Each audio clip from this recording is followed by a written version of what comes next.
Y'all, it is Cody Stoffer here with the Playmakers Corner podcast, and we had the fortunate ability to attend the NAIA Flag Football National Tournament, and it was such a blast out in Atlanta.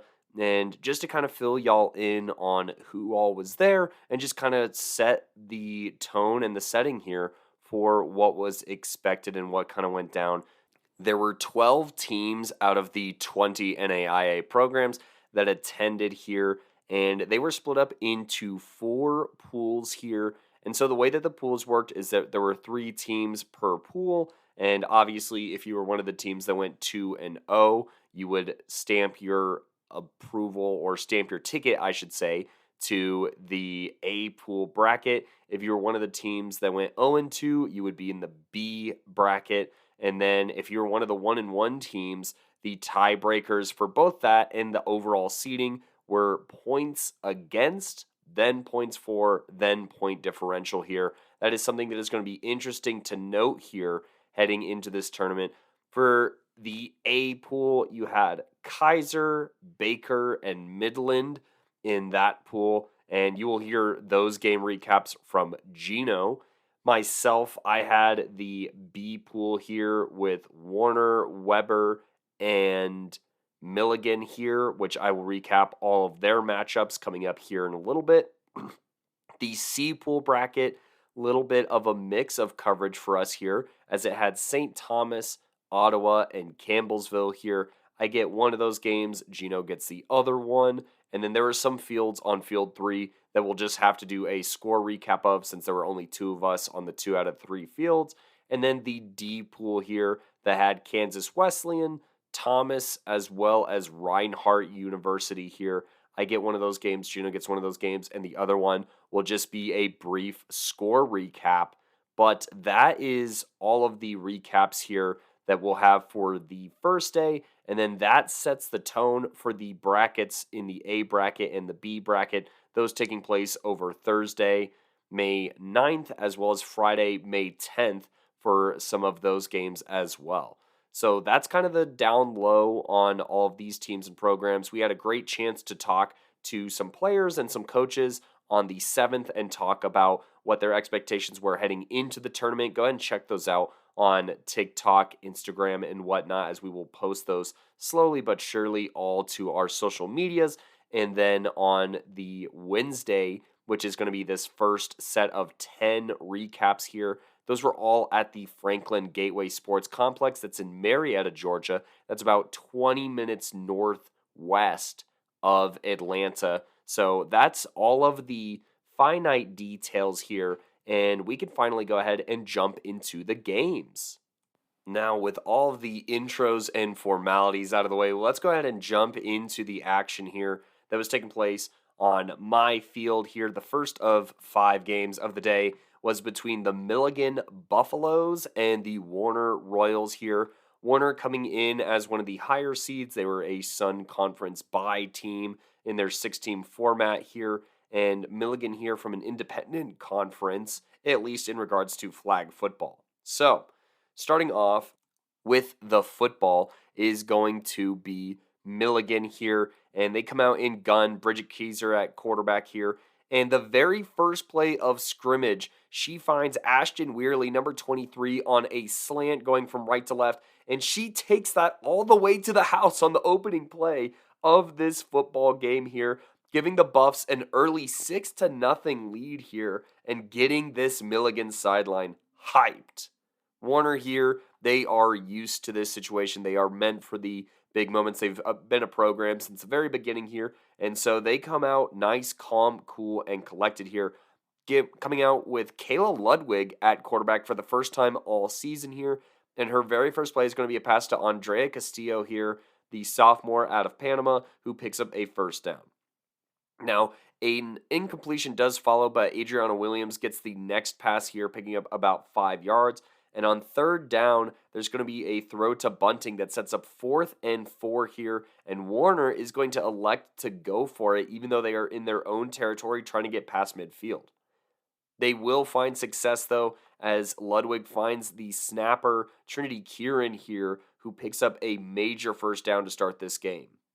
Now, there's a pass right to Bunting that sets up second and about 8 yards here. And then Ludwig finds number 23, our most valuable playmaker of the season here, Anna Vincenzini here for a nice gain that sets up third and manageable, only 3 yards to go here. Vincenzini's number is called again, picking up the first down, and Warner is now in the red zone here. Now, Milligan here, they have a huge chance to push them back out of the red zone here, but they miss the sack flagpole here, and Ludwig scrambles ahead for a few yards. Now, there's a pass right here, but a huge flagpole by Kira Guzman-Sagapoulou here, number 88 of Milligan, saves the touchdown here and prevents Warner from scoring here. And they get another big flagpole once again as a pass over the middle to Vincenzini gets pulled as well, keeping them out of the end zone. But on fourth down here, Warner will be held back but not held out as the running back here blocks and releases and bobbles, but eventually brings in the touchdown reception here. And after a pass on a slant to Vincenzini on the PAT is converted, that is a 7-6 lead for Warner. Now, Milligan, they come out here and call a screen right that picks up about 5 yards, setting up second and very short here. The snapper is going to catch this next pass, Sam Urso here, and get a first down left. Now, there's a pass to Abelin Laprice here, who picks up about 4 yards, but a drop on second down sets up third down here, and the Warner pass rush turns up at just the right time on third down here, forcing a Milligan punt. Now, on the very first play of this drive, Ludwig has a very good-looking pass to Bunting out on the boundary here that puts Warner just 6 yards outside of the red zone here, and that will end the quarter. Milligan strikes first blood here in the beginning of the second quarter as Destiny Johnson's pass rush hits home and they get the sack here, pushing them back out of that reasonable reach of the red zone, that is. Now, Bunting gets another pass that picks up a few, and then a quick pass to the slot right gets quickly pulled by Laprice, but that is going to be more than enough for this team to have fresh set of downs on the prior play. And now they are running on their own clock here as Warner does so well on offense controlling the pace of the game. Now, it is an incompletion on this next play here, but on third down, there's going to be a quick pass right that sets up fourth and goal, which is super manageable at the 5-yard line, but the Milligan defense holds tight and forces an incompletion and thus a turnover on downs, getting the ball deep in their own territory here. Now, the Buffs don't have a great start to this drive as there are 2 straight incompletions, but Urso does find the football here on third down and picks up a first down here. But the Warner defense, as they have all year, just turns into this constricting force that forces 3 straight incompletions and a punt. Not quite a 3-and-out for this Milligan offense, but close to. Now, Warner, they start the drive off close to midfield here and with an incompletion. However, a pass is complete left here, picking up a few yards, and a deep shot right is incomplete here. And there's now a yard between them and the first down at midfield on fourth down. And initially, they come out to punt, but they then burn a timeout. And after reconsidering, come back out with the offense here, trying to get Milligan to maybe jump off sides a little bit here, is what my initial thought was. But they're going to go for it here, and they are going to find success here as Vincenzini gets another catch for a critical first down here. There's then on first down past midfield, a pass to Courtney Cromer here, who then laterals back to Castillo here for a nice gain. There's a pass right here that puts the Royals right into the red zone here and puts them in a great spot and in striking distance. There's double coverage on this following play as the ball is kind of a jump ball thrown up to Anna Vincenzini, but Milligan does a great job of deflecting the pass here. Warner takes a timeout. There's less than 30 seconds left here, and another incompletion is going to set up a critical down here with less than half a minute to go for the Royals to try and score before halftime and get the ball back here and they find success as on this critical down, Ludwig drops back and finds Andrea Castillo down the seam here, the right seam for the score, and the pass over the middle to Vince Insigne on the PAT is good, putting them up 14-6, basically heading into half here as Milligan only gets a Destiny Johnson run for a first down before getting sacked by Talisha Perry on first down to force halftime. Now, on their opening drive, Warner here to start the half has 2 consecutive pass and laterals here. They're moving the ball along here, and then just a normal completion right before an interception by Adeline Laprice on a slight overthrow gives Milligan the ball back here in plus territory here. But Milligan here can't quite get anything going on offense as there are just too sure of flag pulls from the Warner defense here that forces a punt. Now, Warner here being the patient offense that they are, Ludwig is just slicing and dicing this defense with dink and dunks all along the field here, pushing them into enemy territory, and eventually Ludwig finds number 8 on the touchdown reception, Allison Mangiotti here, dragging her feet and ensuring the score, and who else on the PAT other than Anna Vincenzini here, as the PAT pass is on the top shelf where only she can retrieve it, putting them up 21-6 here. Milligan, there needs something here to try and get back in striking distance of this game, and they come out with a first down immediately to Sam Urso, and then Milligan, they pump fake and throw it deeper left to Caitlin Quinn here, who reels in the pass here. Now, they pass it to Ashton Weirley on the following play, who's very close to the first down here. But on this next play, it is a jet sweep fake reverse pulled by number 23 of Warner, Anna Vincenzini on the defensive side of the ball, stopping them just short of the first down. But Milligan hangs in there, and finds Kiara Guzman-Sakapulu, number 88, for the first down here. The Warner defense, after allowing 2 first downs, and they are now in Warner territory, keeps this offense completely locked down with an incomplete pass, a short quarterback run, and Jade Mazziota here gets a pass breakup here to force a turnover on downs. And so Warner has the ball in their own territory now, and they are just trying to bleed out the rest of this clock, as evidenced by this speed option right that goes to Adriana Williams, who picks up a first down past midfield. A combination of short passes and incompletions lands us with about 4 yards until the red zone, where Warner calls a timeout. And on this play to try and get this first down, there is going to be a pass interference call that leads to a first down here.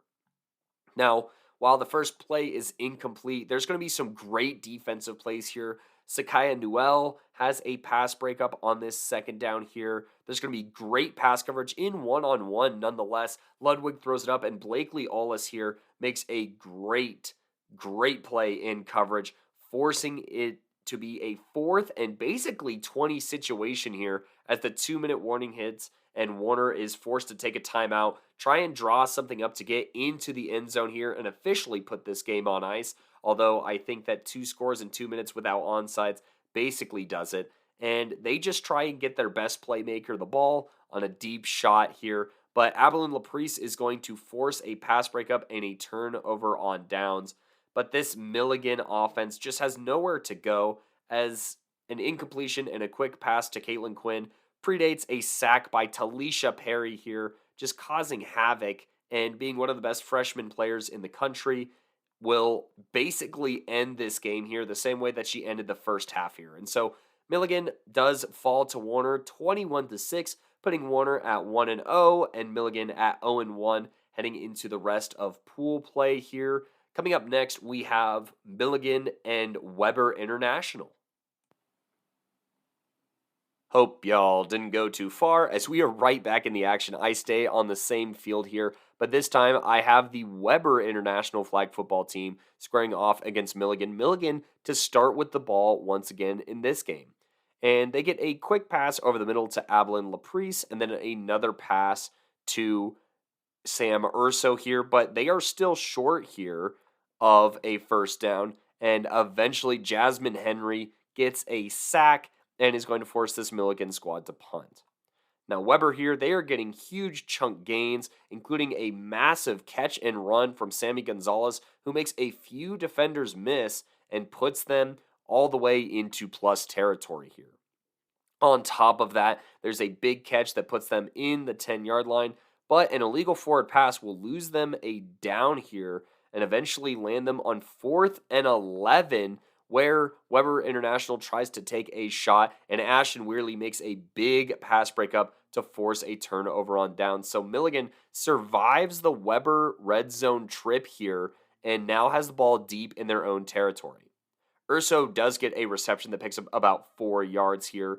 And on the very next play, Bridget Keiser here steps up and gives a strike to Caitlin Quinn, who gets to about the 35-yard line, collecting a first on the way. Urso will get another reception and spin into a first down and now into Weber territory. Quinn gets another reception prior to a pass to LaPrice that sets up only about 2 yards into the red zone. Milligan playing some of their best football of the season, honestly, at this tournament right at the right time here. Now, 2 yards to go until the red zone. Like I said, they hand off to Destiny Johnson, whose acceleration does pick up a first down here. But after a pass to 88 here, once again, Kiera Guzman-Sakapulu here ends the quarter here. They follow that up with an incompletion, and now we're looking at third down in the red zone here.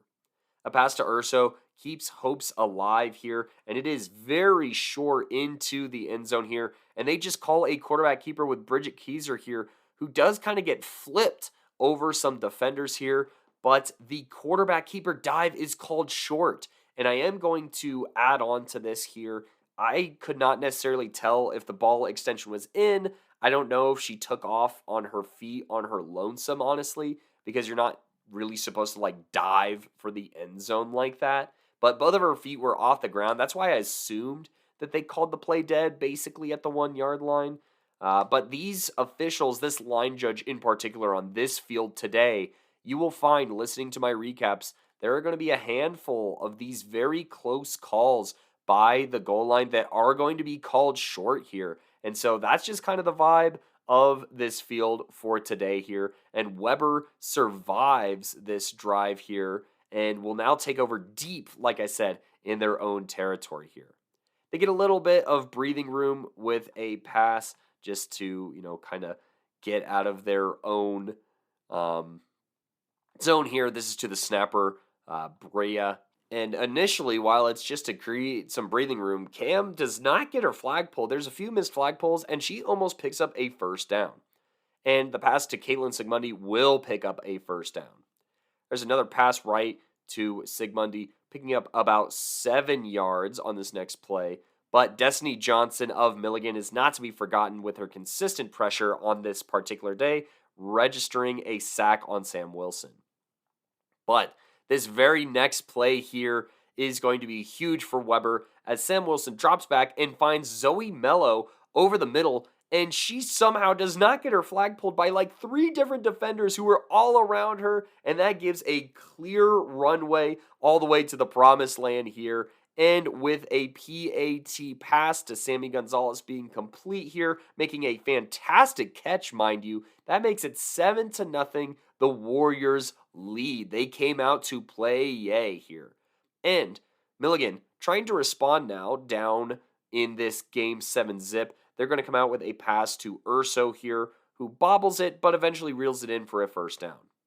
Caitlin Quinn gets a catch to about the 25-yard line, and then a check down to Urso puts them just past the 30-yard line.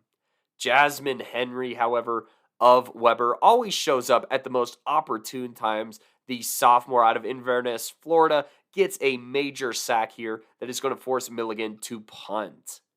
Weber, they will start at their own 38-yard line. Great field position here and call a jet sweep to Caitlin Sigmundi, but she turns around and passes it back to Sam Wilson, who uncorks a deep strike to number 9, Zoe Mello, whose flag is pulled around the 5-yard line here. So a little bit of trickery here from this Weber squad, and it pays huge dividends, leaving this defense confused. Huge flagpole by the Buffs, though, to keep Weber from scoring on this trick play by itself.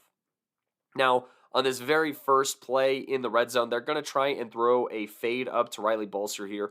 Great coverage by Milligan, forces an incompletion, but Caitlin Sigmundi gets to run arguably her signature route here as she gets to come inside, sells that slant route, and finishes with the whip route for a wide open passing touchdown via Sam Wilson to Caitlin Sigmundi. And on the very next play, it's going to be a Sigmundi pass to Wilson, who wins a foot race here and makes it 14-0. And the Weber team is just going to keep rolling as Milligan faces a 3-and-out on this drive here, and Weber has a first down on their very first pass here, and it is just free eats, honestly, for this Weber team at this point that is now catching insane fire. They're like an unstoppable object at this point. And on the very following play, there's going to be a target here to Riley Bolster that's reeled in and puts the Warriors all the way inside the 5-yard line in just 2 plays here, trying to make this a 3-score game.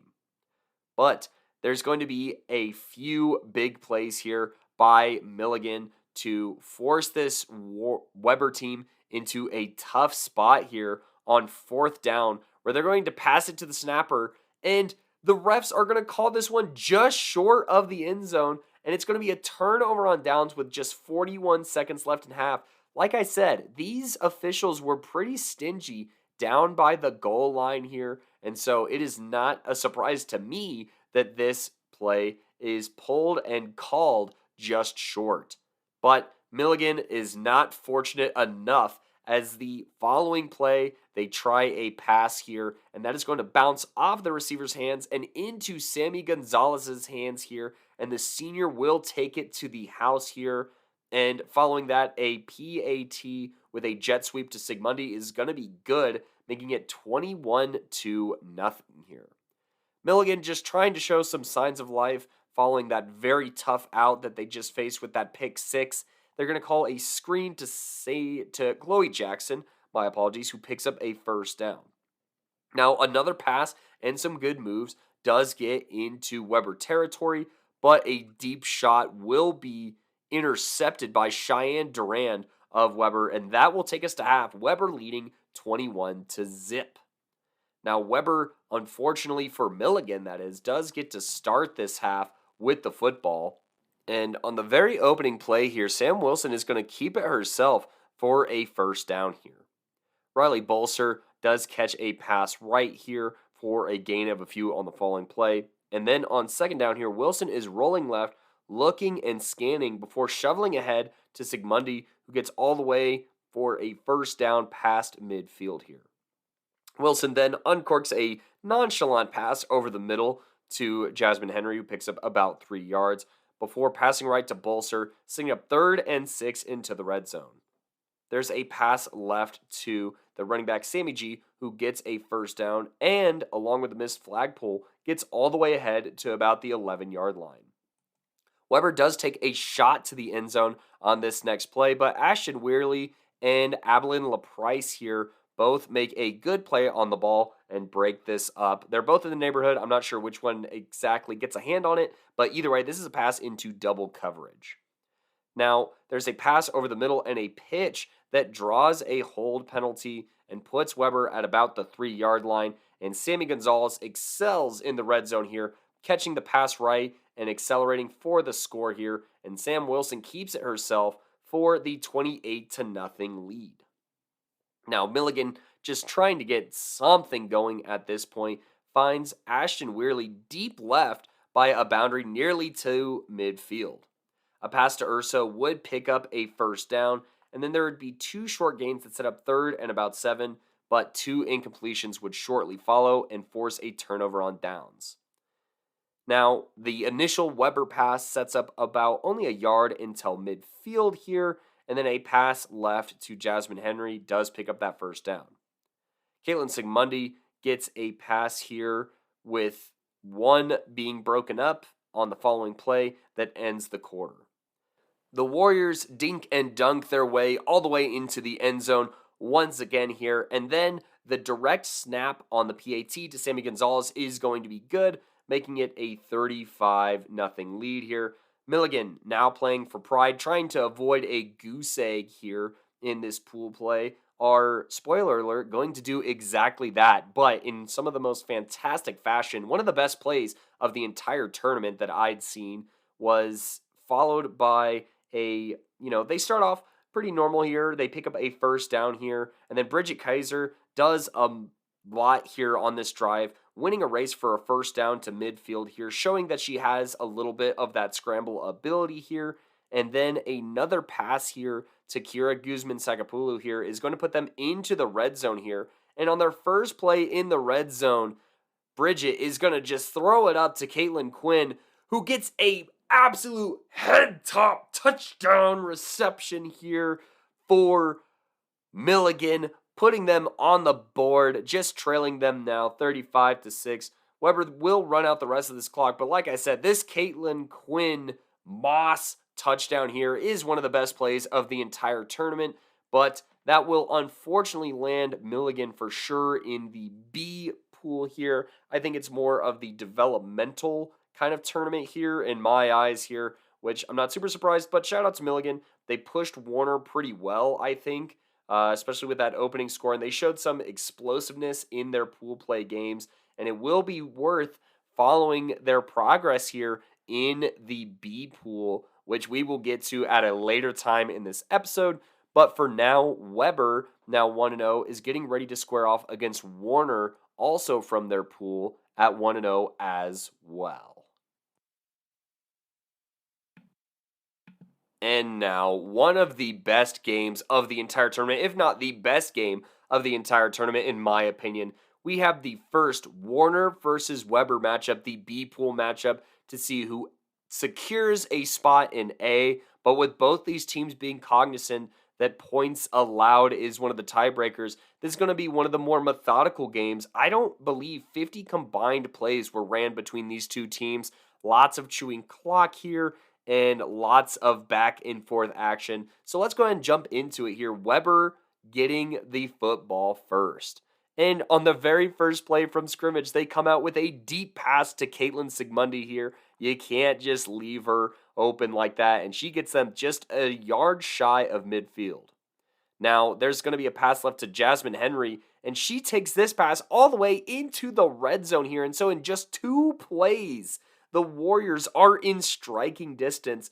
And this third play is going to be a pass interference that puts them in the 5-yard line. And Sam Wilson is going to run left and score here. While the PAT is no good, the Weber Warriors are up 6-0.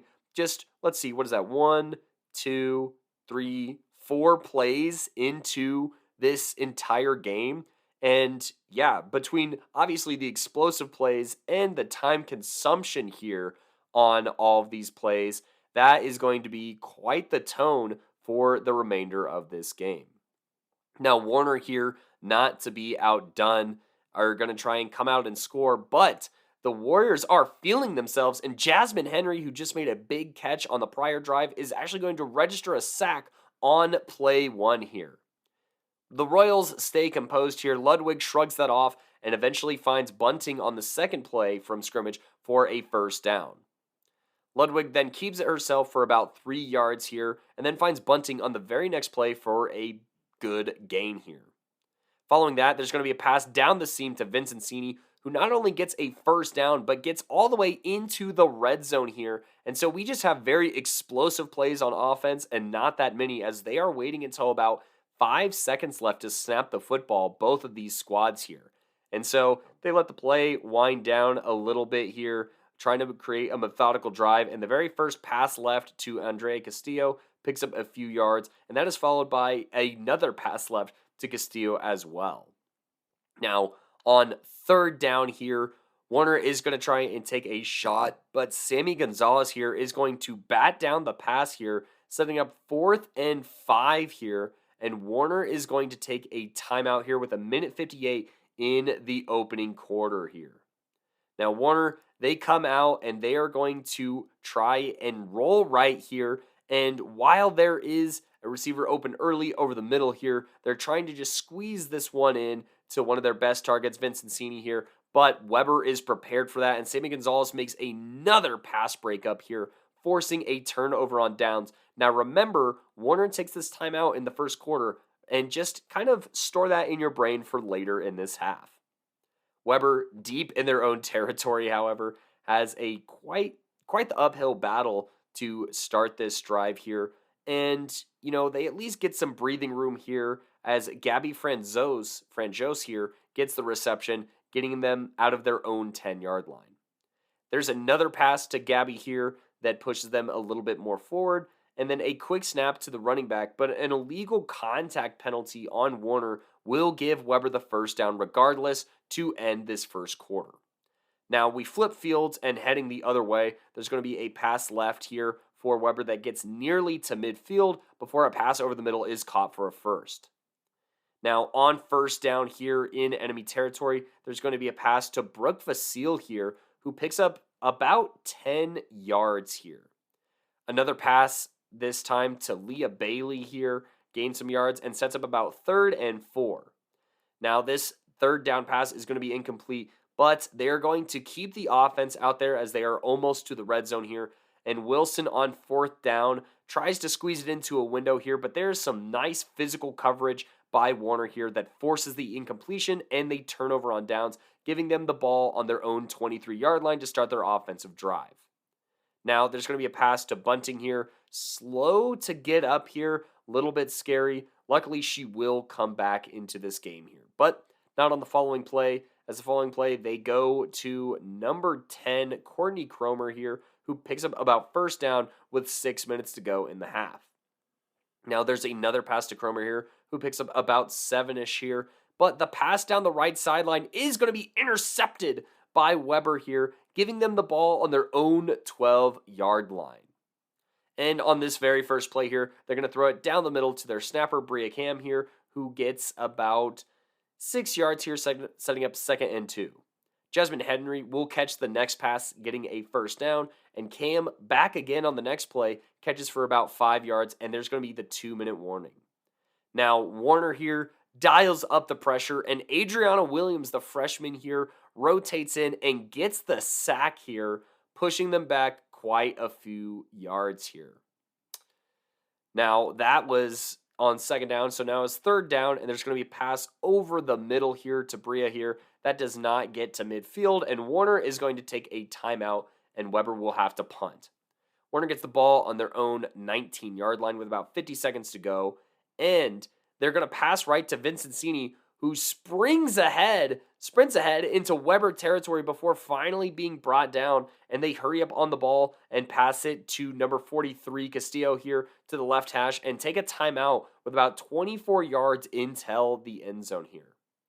Now their first pass following that huge pickup is going to be a deep pass that's just a little overthrown, but the receiver is definitely there. Just got to reel that one in here. And following an incompletion, they settle for a check down here on 3rd down to the center that stopped just before the end zone here for a first down. And Warner tries to call another timeout. However, they forget about the timeout that they used in the first quarter. And unfortunately, the clock is going to wind down for the Royals here, and they are going to have to head into halftime trailing 6-0 against Weber. They do get the ball back here, but huge for Weber to get that flagpole just outside of the end zone here and force Warner to go into halftime scoreless.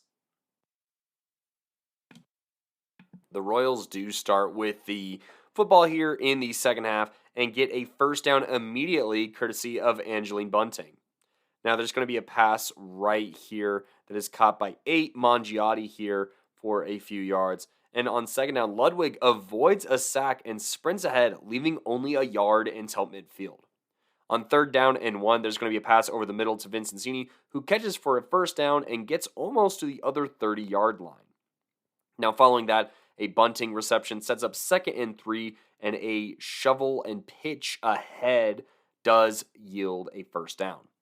Now a pass left gains some yards here, but a Jasmine Henry sack on 2nd down forces a 3rd down and long here. There's going to be a pass left to Angeline Bunting, who gets all the way to the 2-yard line, setting up 4th and 2 here. We've already seen this Weber team make some great goal line stands here. Will they be able to do it again?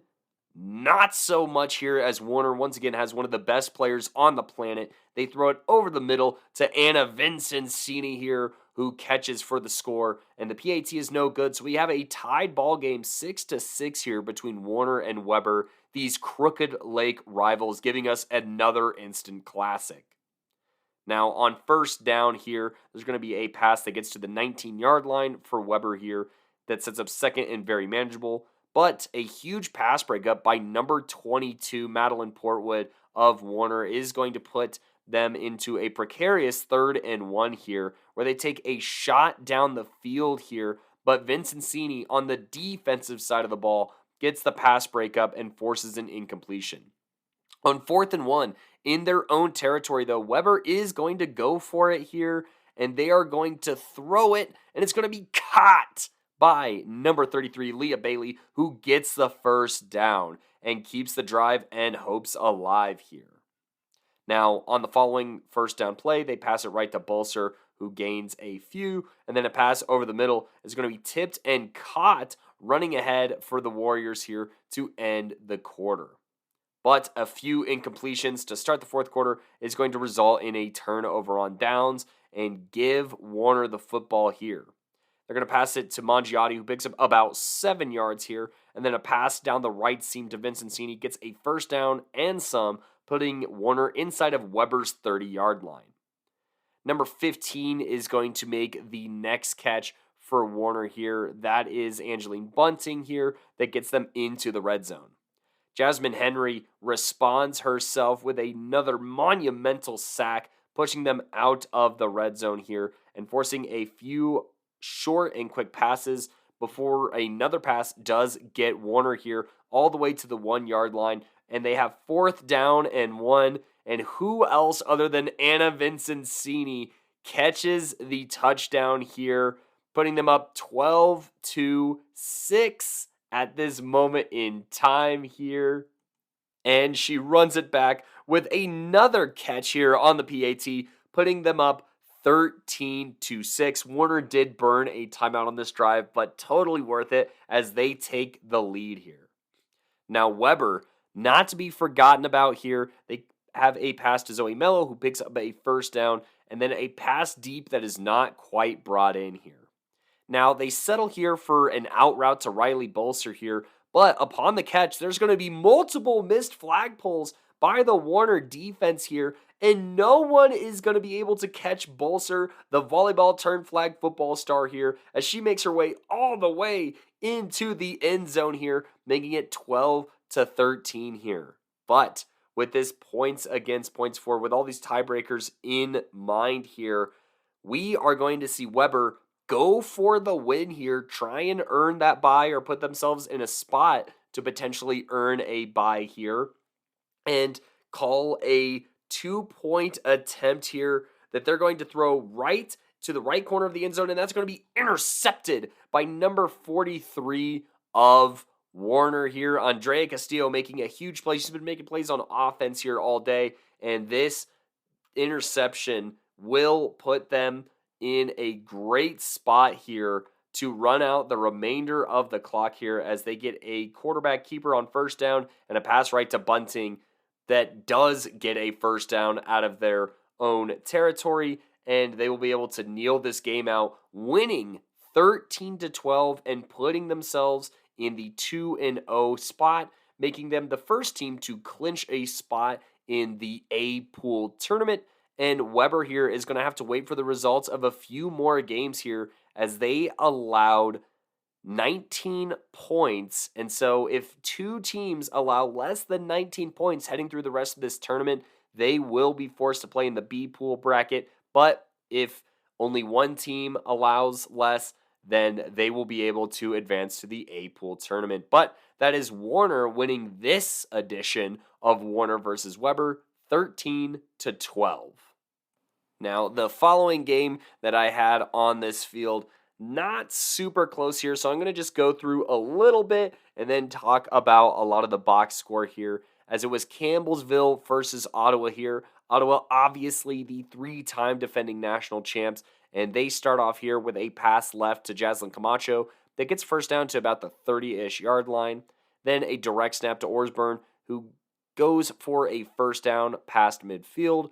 There's then a pass to Scalisi that has a quick flagpole, followed by another pass to Jaslyn Camacho and a pitch to Spielberg, who picks up a few extra yards.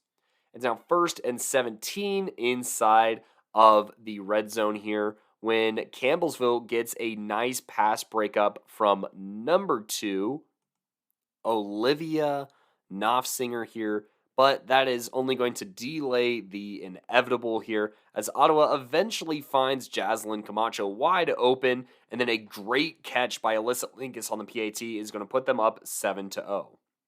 Campbellsville, they come out here with a speed option left to Presley to try and get to the 18-yard line. There's then a direct snap to Payne, who then pitches back to Journey Knowles here at QB, who tries to throw to 17 here, Annalise Beecher, who reels in the catch here, getting a first down to the 30-yard line. There's then going to be a pass to Angeline Beecher here for a short gain, and then a pass right that is then pitched to Payne that sets up 3rd and 1. Payne gets the direct snap, who stretches the play to the other end of the world and narrowly gets a first down here past midfield. And then Payne gets a dump off, and then another pass left picks up about 4 before the beast that is Suzanne Kaufman here gets a sack and forces a punt here. It's going to be a pass left to Spielberg on Ottawa's drive here for a first down to the 28-yard line. And then a pass to Linkus, who's winning this foot race over the middle here, but will lateral to Marley Spielberg here, who takes it the rest of the way here. And this game just continues to be a tough day at the races for Campbellsville here. I'm just going to fast forward here to another touchdown in the second quarter here. That's going to be a Jada Bayron catch from Madison Carrera here. And then Marley Spielberg gets another touchdown in the fourth quarter here from Madison Carrera. And Tatiana Dos Santos caps off the day here with another touchdown for Ottawa here. Ottawa eventually ends up winning this game 47-0 on the back of a great performance. Madison Carrera, 7 touchdowns, 23 of 26, 265 yards. And then receiving, obviously, Marley Spielberg gets 3 touchdowns of her own. Jaslyn Camacho, one of the most unguardable receivers on the planet, gets 2 touchdowns of her own. Tatiana Dos Santos, we start to see her, jump ball ability in this tournament a lot. And, I mean, it's always been there, obviously, but I just think that some of the head tops are highlight worthy for sure. And then Jada Bayron, obviously, with her touchdown reception. On the Campbellsville side, Presley Payne and the Beecher twins were definitely the standouts in this one. I mentioned Olivia Knopfsinger here with her pass breakup as well. But Payne, I think, led all, players in touches here with 10 total on offense here, as well as going 0 for 2 passing here. Journey Knowles, not the worst game, 13 of 18 for 69 yards. Did have to face 3 sacks, though. Tough day going against this very talented Ottawa defense that could just beat you in a variety of ways. I mean, DJ Paris getting a sack, Suzanne Kaufman getting a sack, Talia McInnes getting that interception, one of the best freshmen in the country as well in that regard. Ottawa here runs away with this and sets up a huge matchup because in another pool play game just before this, Campbellsville had to square off against St. Thomas here, who won 54-6, and so now St. Thomas and Ottawa are both going to be 1-0, and that's a huge matchup that Gino has the pleasure of covering. And for the last of the pool play action here on May 8th, at least from my field, it's going to be Thomas versus KWU. Both these teams won their prior game. Thomas winning on the other field that we weren't observing, 71-0 over Reinhardt. Massive win, and also helps their points against to try and secure potentially one of those buys or win a tiebreaker if they are 1-1. And KWU, you will hear their recap in Gino's segment. So let's go ahead and talk about this Thomas K-Dub game, starting with Thomas with the ball. And it's not looking great as they start off with 2 straight incompletions and are automatically in a third down, facing a 3 and out. However, Aaliyah Woods answers the call here. Aaliyah Wood, that is, answers the call, getting a catch, getting a first down to about the 25-yard line. There's then a few more passes here that are complete that set up 3rd and 6 until midfield, but a drop on 3rd down is going to force a punt here, and now Kansas Wesleyan will get the football here in their own territory. The very first receiver to make a catch is going to be Jasmine Whitfield here, who makes a reception on 1st down for a first down. But on the very next first down here, the pass is a little bit behind the receiver, and that's going to be incomplete. Chihiro Owada is going to scramble here on 2nd down for a very short gain. And on 3rd and 4, they go to the air, only for it to be incomplete and have to punt. So both of these drives so far mirroring each other with getting an initial first down and then having to punt.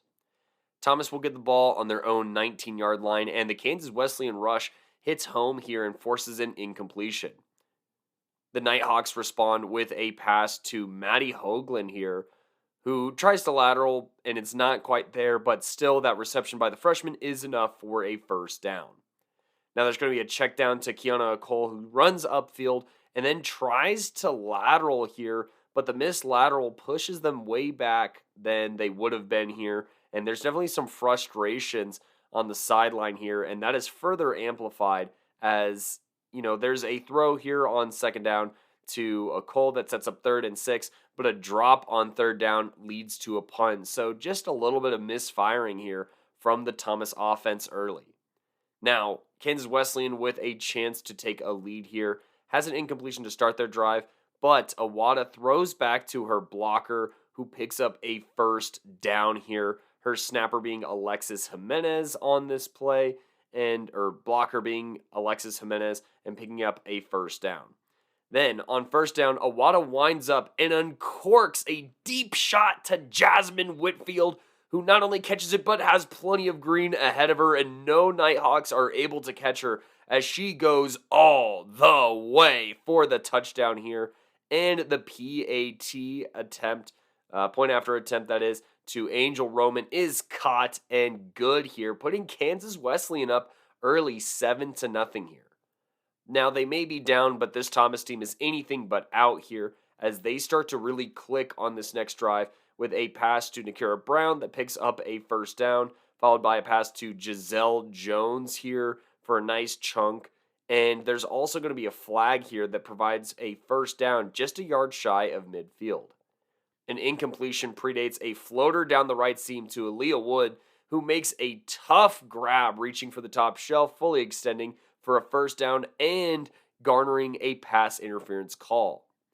The next play, there is nothing but just explosiveness on this drive as a deep pass towards Giselle Jones is caught and brought in for the score here. And that is going to be 6-7 with Thomas now trailing. But on the point after attempt, Ashley Hawthorne has some great coverage for K-Dub and forces an incompletion. Now, the Yotes here are trying to respond, and they get a first down catch over the middle, and then another catch by the right boundary here. And on 2nd down towards midfield, Owada scrambles and gets just past midfield for the first down. Now, there's going to be a pass right here that gets just a yard away from the red zone before a pass left to Angel Roman runs ahead to the 15-yard line for a first down. Now in striking distance here, Roman is going to get another catch and bring that all the way to the 3-yard line. Now, the Thomas defense steps up here with an incompletion, and Giselle Jones on 3rd down disrupts a pass, forcing 4th down here.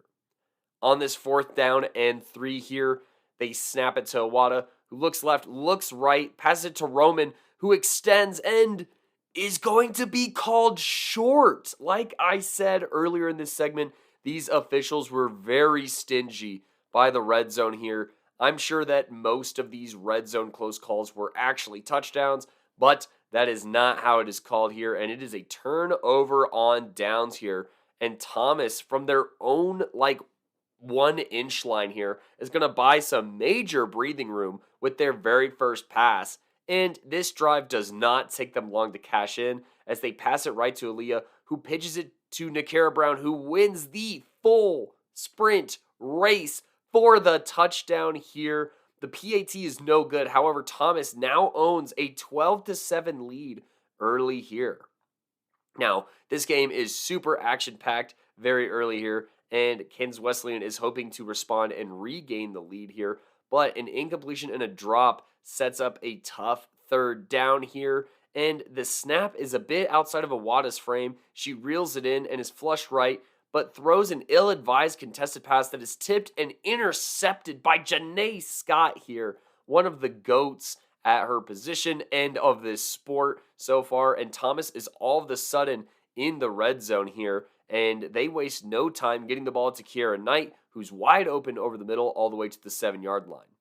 A check down to Kiana Cole slows things down, and Thomas is going to take a timeout here. But after the timeout here, Wood is going to be in motion from right to left and get the pass in the flats for the score here. And Thomas is also going to convert their very first PAT today with a throw to Kiara Knight to take a 19-7 lead. Now, for Kansas Wesleyan here, they draw an illegal contact on first down, but on second down here, or on their new set of downs, I should say, there's a throw that's a little bit short and dropped, and that's going to be halftime with Thomas storming back down from 7-0 with 19 unanswered points to take a lead into halftime here. Kansas Wesleyan, however, does start with the football here in the second half, and there's going to be a throw right that is just shy of the first prior to an Awada scramble that does pick up a first. But a lot of the same ailments of Kansas Wesleyan strike here as there is a drop on first down. Whitfield catches the next pass here, picking up a few yards, setting about 3rd and 7 or 8 here, where they pass it, but an illegal forward pass on a lateral attempt here is going to lose them a down and some yards, and on 4th down and quite a ways to go to midfield, they will have no choice but to punt. Now, Thomas does open up their drive with a first down play here, but following that, this defense stiffens up here. Alexa Mansour has a huge flagpole here. There's going to be a completion on second down here to Nakira Brown that picks up a decent amount of yards, but a pass on 3rd and 5 is going to be broken up by Angel Roman and force a punt. Now, Kansas Wesleyan opens up their drive with a horrible drop here, and then a very tough breakdown here as the next play is intercepted by Giselle Jones. What a beast. One of our all-PMC defensive backs, linebacker, whatever you need from her, she can do it, and she gets it done here, putting Thomas in a great position here to put the final nail in the coffin. Now, they go with a Cole right here, and then a pass left picks up a few here prior to a huge pass breakup from Kayla Howard of Kansas Wesleyan. Alexa Wilson on this very next play is rolling left, and no joke, throws a prayer to the middle of the field, but Nakira Brown, being one of the best receivers in the country, an offensive playmaker of the year candidate here, just bodies the multiple defenders for the touchdown here. And on the very next play, Aaliyah Wood makes a crazy bobbling catch for the PAT, and Thomas here feels like they're cementing their A-pool dreams, up 26-7 here. And they continue to do so with a pass breakup on first down by Giselle Jones here that will end the third quarter to start Kansas Wesleyan's drive. On the very next play, it is almost an interception here, but it's going to bounce off of hands here and end up incomplete. And then Kansas Wesleyan gets a break here, picking up a first down. It's also going to be pass over the middle here. That's going to be caught by Kansas Wesleyan here that picks up a handful of yards. And then Whitfield gets the next reception, setting up 3rd and 4. But on 3rd down and 4, Thomas almost gets another interception here. Just a defense unlike anything I would say Awada has really seen this season. And on 4th down, they end up committing a false start penalty, and Janae Scott blitzes on this 4th down attempt, getting a pass breakup, deflection, and forcing a turnover on downs here. Now, Thomas in plus territory is going to pass left to Aaliyah Wood, who catches it there. And then there's going to be a strike down the middle here, reeled in by Margarita Pena here, that picks up a solid amount of yards. They then try a reverse pass on 3rd down that is incomplete, and following that, a turnover on downs here. But they are more than comfortably in the lead here as Kansas Wesleyan comes out. They're going to pass left here 2 times in a row with 2 consecutive catches. But then a pass over the middle is going to be intercepted by Giselle Jones again, and then lateraled to Aaliyah Wood, who returns it inside the 20-yard line here. And now it is really the kill formation for Thomas here, as it is the Kiana Cole formation here. She is out and runs right. Then on the next play, runs left and pitches to Scott before a Nicole blast left gets the score here. And on the PAT, that is going to be complete to Shamaya Coward here for the 33-7 score. That is going to be our final here, cementing Thomas's status as 2-0 and Kansas Wesleyan's status as 1-1. Kansas Wesleyan allowing a total of 39 points here, loses the tiebreaker to Weber, and they need the result of the Ottawa St. Thomas game to be favorable for a chance to end up in the A bracket. But so far, the cemented teams in the A bracket by this point in the day, spoiler alert for those who are going to listen to Gino's recaps, are going to be Keiser, Warner, and Thomas here, with St. Thomas versus Ottawa being the last one that we're waiting on to see how the rest of this tiebreaker shakes out. But Thomas Nighthawks here, the Sun Conference runner-ups, take care of business here in their pool play in dominating fashion, winning this one over Kansas Wesleyan 33-7. What is going on, y'all? Gino here with the Playmakers Corner podcast, and we are finally here, folks. It is time to recap the NAIA Women's Flag Football National Tournament pool play games for May 8th, 2024. I couldn't be more excited to give you all the scoop on what happened here. It was a tournament full of big plays, and emotions were running high, obviously, for a lot of these squads. I was down on field 1 getting all of those games that day on that field, and it is a lot to recap, so let's go ahead and not waste any more time and jump right into our first recap. We've got the 8 a.m. game between a couple of familiar KCAC squads. We got the Midland Warriors facing off against the Baker Wildcats. The other team in this A pool would be the Keiser Seahawks, and we'll be sure to recap the games against Keiser as well. Let's go ahead and get started here. It's Midland ball to start off this game, 1st and 6. The first down pass from Angel Ione Cayo is picked off by Gabriela Zabaleta for the first play of the game to put Baker in the red zone. It is 1st and 12 now in the red zone for Baker. The first down pitch is broken up by Alea Livingston of Midland to make it 2nd and 12.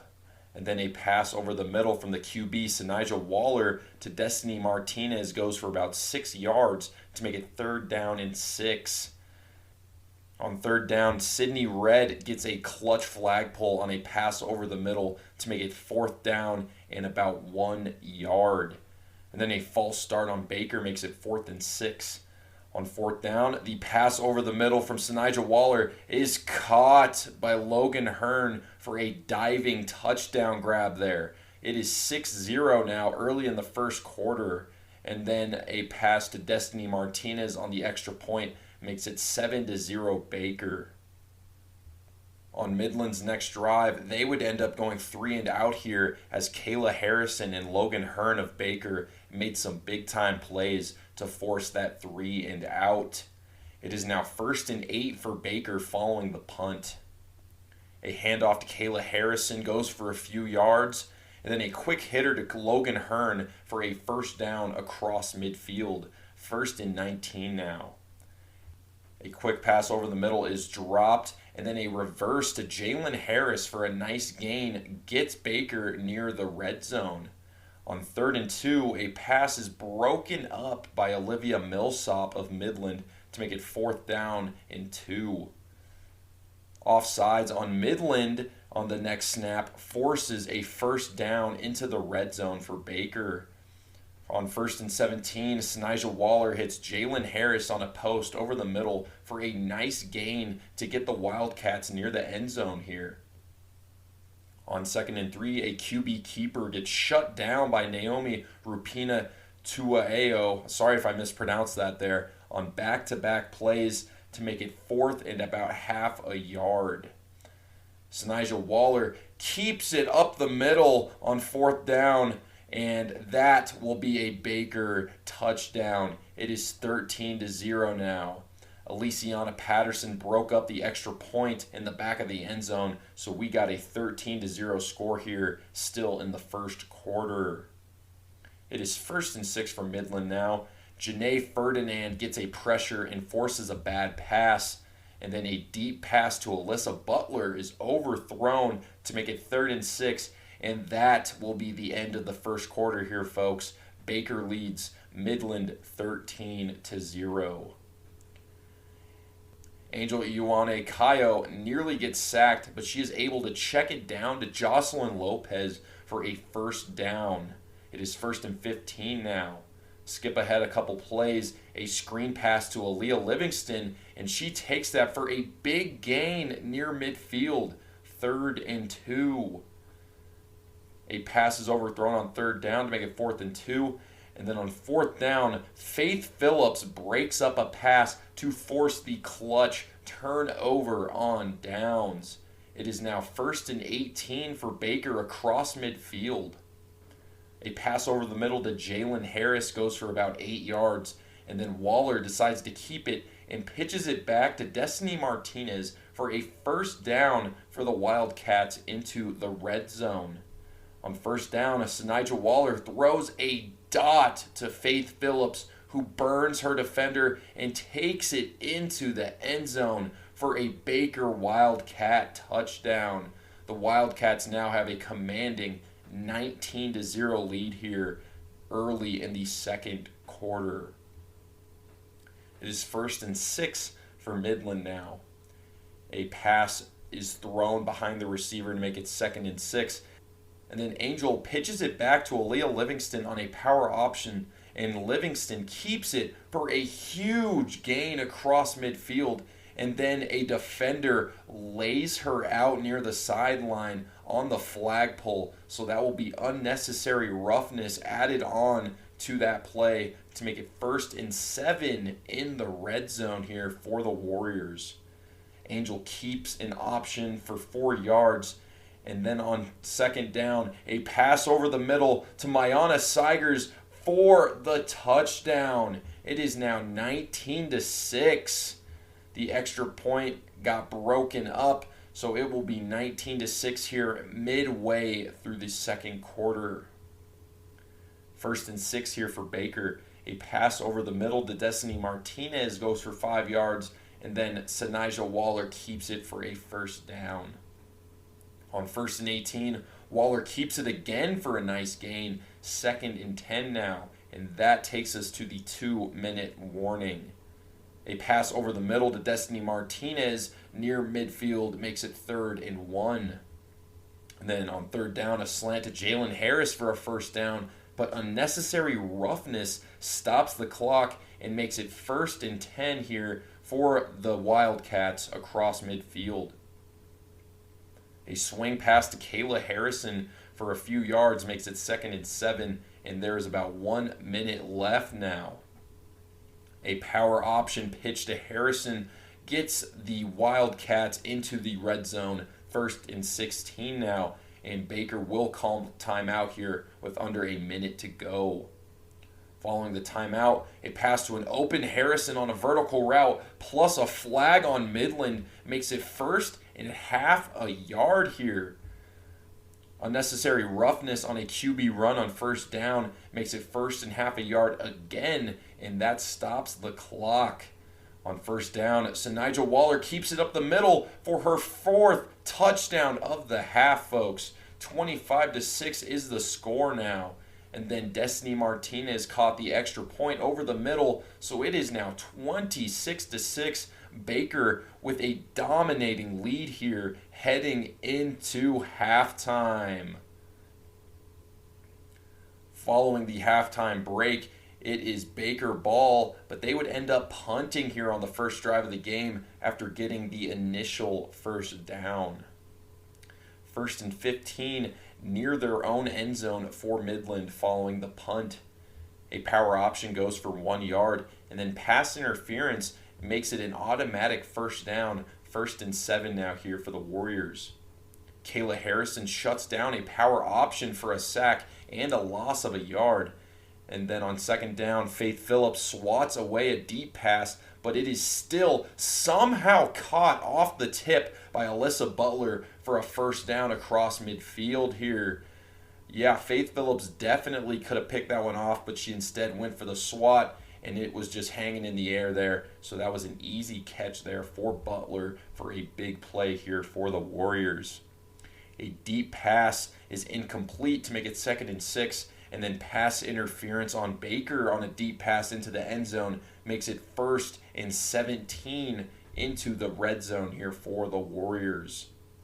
A pass along the sideline to Alyssa Butler puts Midland near the end zone, 2nd and 3. On 2nd down, Angel takes the snap, and she fakes the deep pass and just flips it to Jocelyn Lopez, and Lopez takes that one in for the touchdown.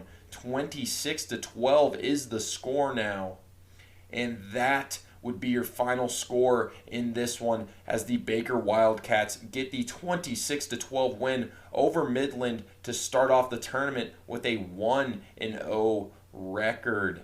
Your PMC Playmaker of the game goes to Sinija Waller for her 4 first-half TDs. Baker will now play Keiser later in the day for a chance to punch their ticket into the A bracket on Thursday. In our next recap here, folks, we have the 0-0 Keiser Seahawks facing off against the 0-1 Midland Warriors. So let's go ahead and not waste any more time and go ahead and see what happened in this A pool matchup. It is Midland ball to start off this game, 1st and 6. Angel Ioane Kayo finds Aaliyah Livingston under pressure for a nice gain and a first down to make it 1st and 10. Angel then rolls right and finds Emily Farron for 5 yards to make it 2nd and 5.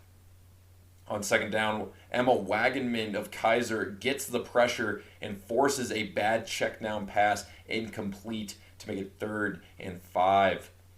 Angel surveys on 3rd down and finds Emily Farron open across midfield for a big gain, 1st and 5 here.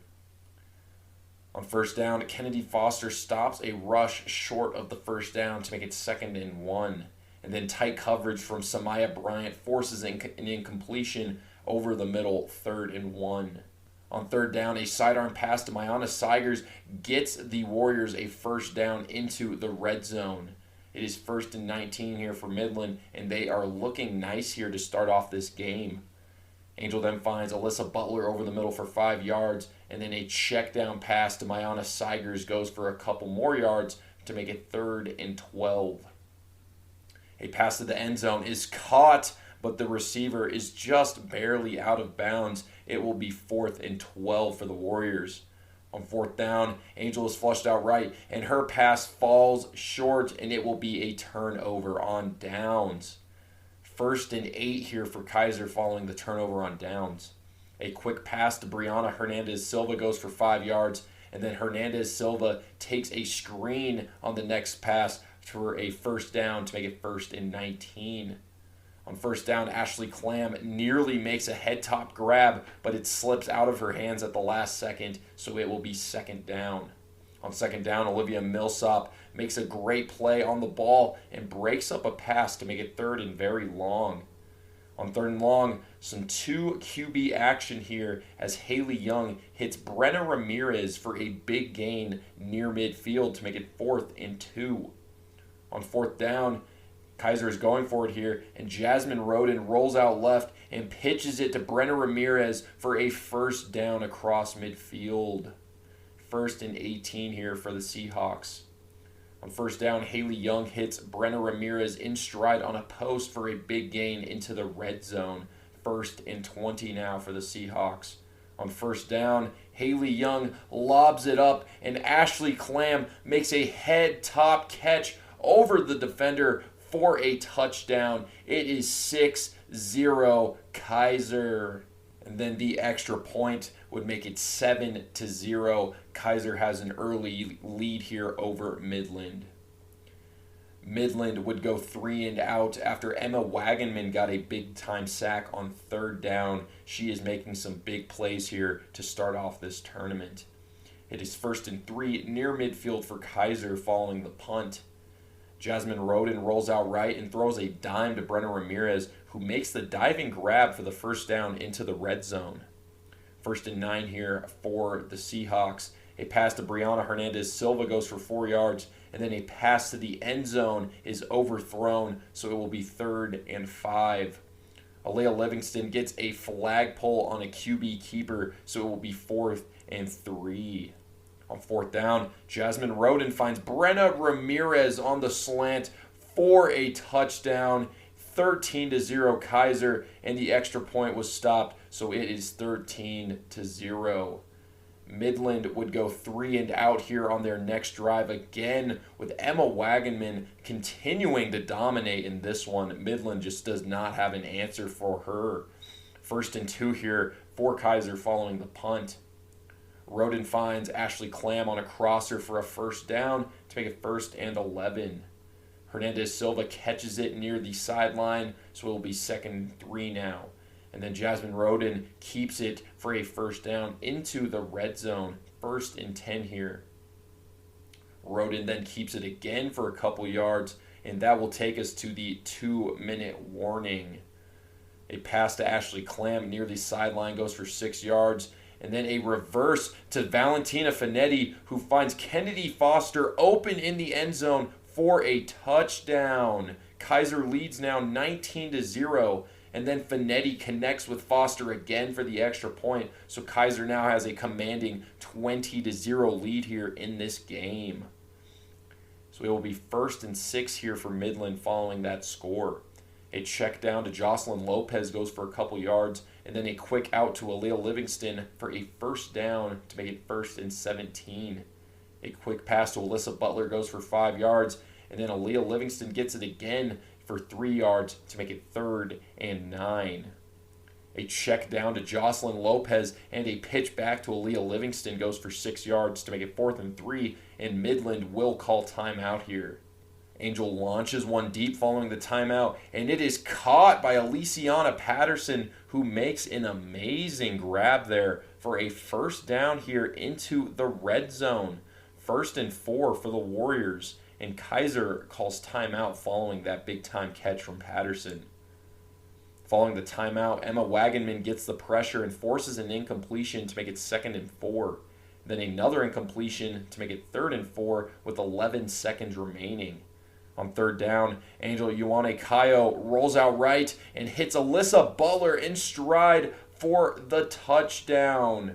It is 20-6 now. Keiser has the lead, and that will be our score heading into halftime. Keiser gets the ball here to start off the half.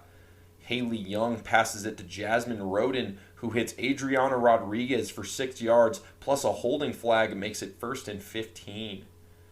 Skip ahead of play, a pass to Hernandez Silva near the sideline makes it 3rd and 2 near midfield. A quick pass to Hernandez Silva gets the Seahawks a first down across midfield, 1st and 17. Jasmine Roden then hits Chloe Griffin in stride on a post for 13 yards, and then Sydney Red gets a clutch sack for Midland to make it 3rd and 15. On 3rd down, Jasmine Roden rolls out, and Aliciana Patterson picks off the pass to give the ball to Midland and shut down that Keiser drive. On the following Midland drive, Emma Wagenman single-handedly shut down that drive, and it will force Midland to punt the ball right back to Keiser. Kennedy Foster took that punt near the red zone, so it will be 1st and 4 for Keiser. Great field position here for the Seahawks. Jasmine Roden keeps it for a first down, but a forward pitch makes it 2nd and 3. A slant to Brenna Ramirez for a nice gain and first down into the red zone. 1st and 13 here. Chloe Griffin makes a tough catch on a slant for a nice gain, and then a direct snap to Hernandez Silva goes for 4 yards, and it will be 3rd and 1. Chloe Griffin makes the catch on 3rd down, but is just barely out of bounds, so it will be 4th and 1 here for Keiser near the end zone. On 4th down, Valentina Finetti surveys on the reverse and keeps it for her 2nd touchdown of the game. Keiser now leads 26-6, and then Kennedy Foster made the catch over her defender on the extra point, so Keiser now leads 27-6. 1st and 6 here for Midland. Angel launches an absolute dime to Alyssa Butler for a huge gain into the red zone, so it will be 1st and 17. That was a beautiful pass there from Kaio. A quick pass to Olivia Millsop goes for a couple yards, and then a pass is dropped by an open receiver, so it will be 3rd and 15 here. A check down to Mayana Sigers goes for a couple yards, so it will be 4th and 13, and that, folks, will take us into the 4th quarter. A check down to Mayana Sigers again for a loss, and a turnover on downs to start off the 4th quarter, so it will be going back to Keiser. It will be 1st and 6 here for Keiser following that turnover on downs. The first down slant to Adriana Rodriguez goes for a nice gain as multiple missed flag pulls makes it 1st and 8. Chloe Griffin gets sent in motion and makes the catch near midfield to make it 2nd and 1. Then the ball is picked off by Naomi Rapina Tueayo, sorry if I mispronounced that there, along the sideline for an insane catch. It will be 1st and 5 here for Midland following that interception.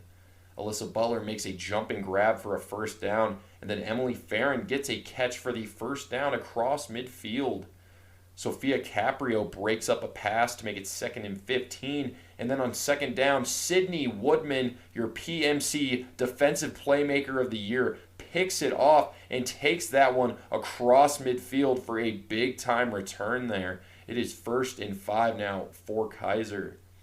On 1st down, Ashley Clam makes the grab for a touchdown on the first play of the drive.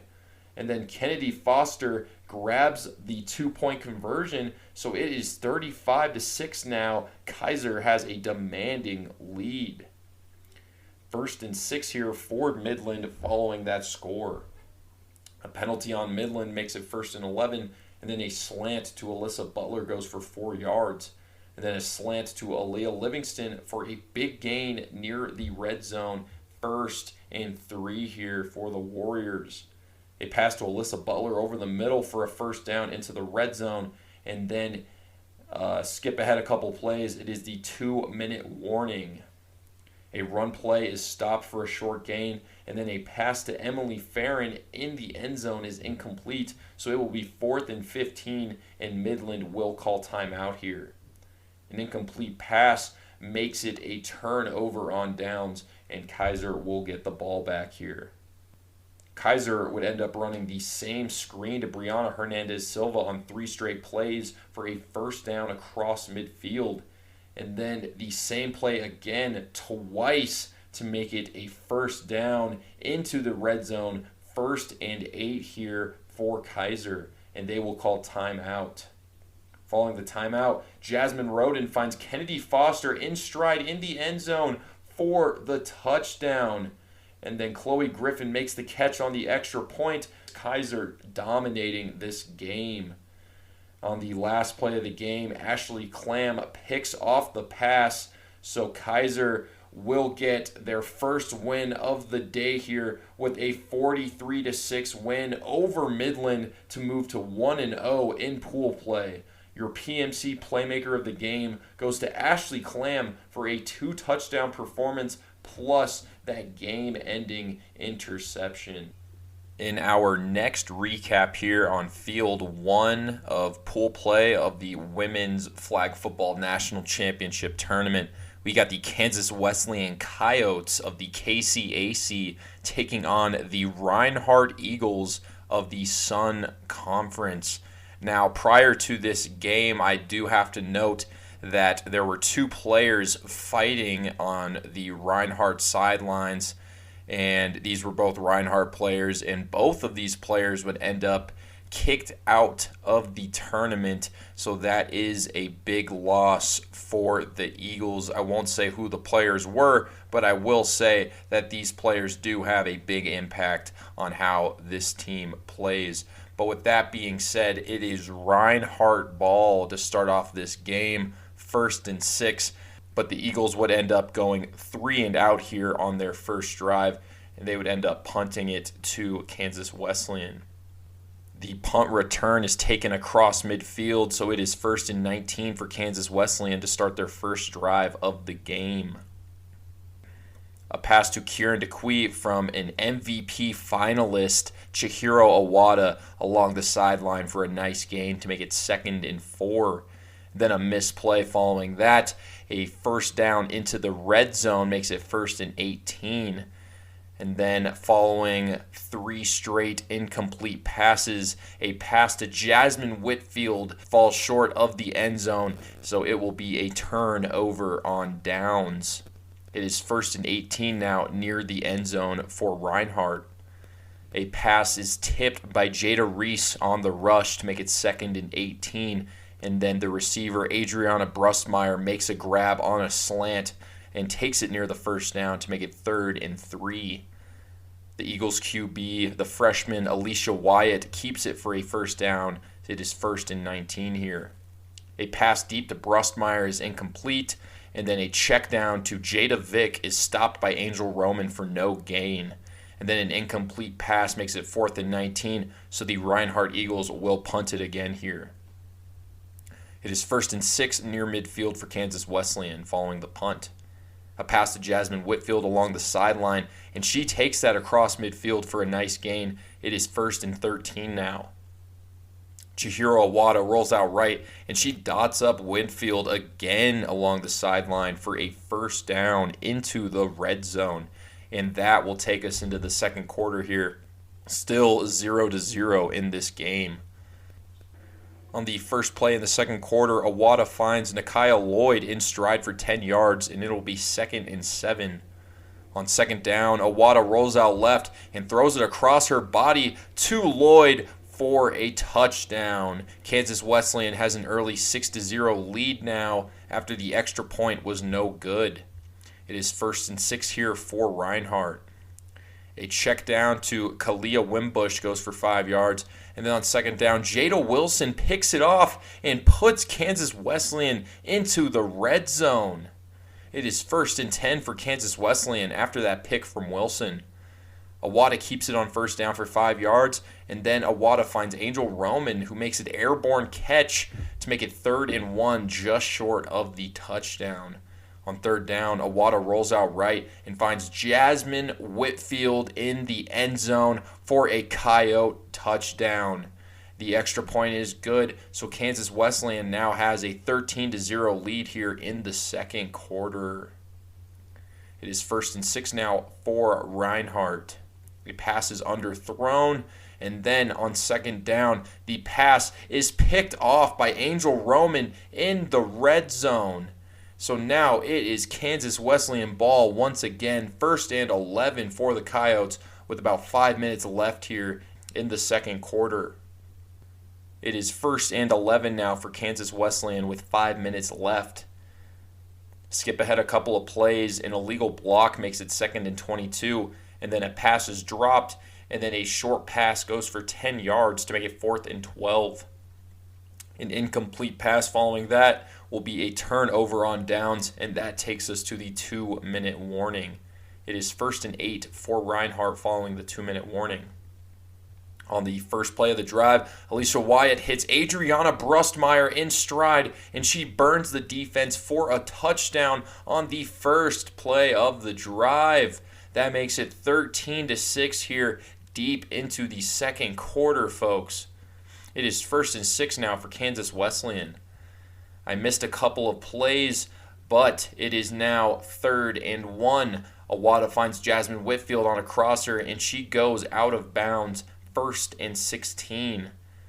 On 1st down, Awada runs it out of bounds for a 9-yard gain there, so it is 2nd and 7 with 30 seconds remaining. Following a drop pass, Awada keeps it and is stopped by Jada Vick short of the 1st down. 4th and 1 here as Kansas Wesleyan calls timeout with 16 seconds left.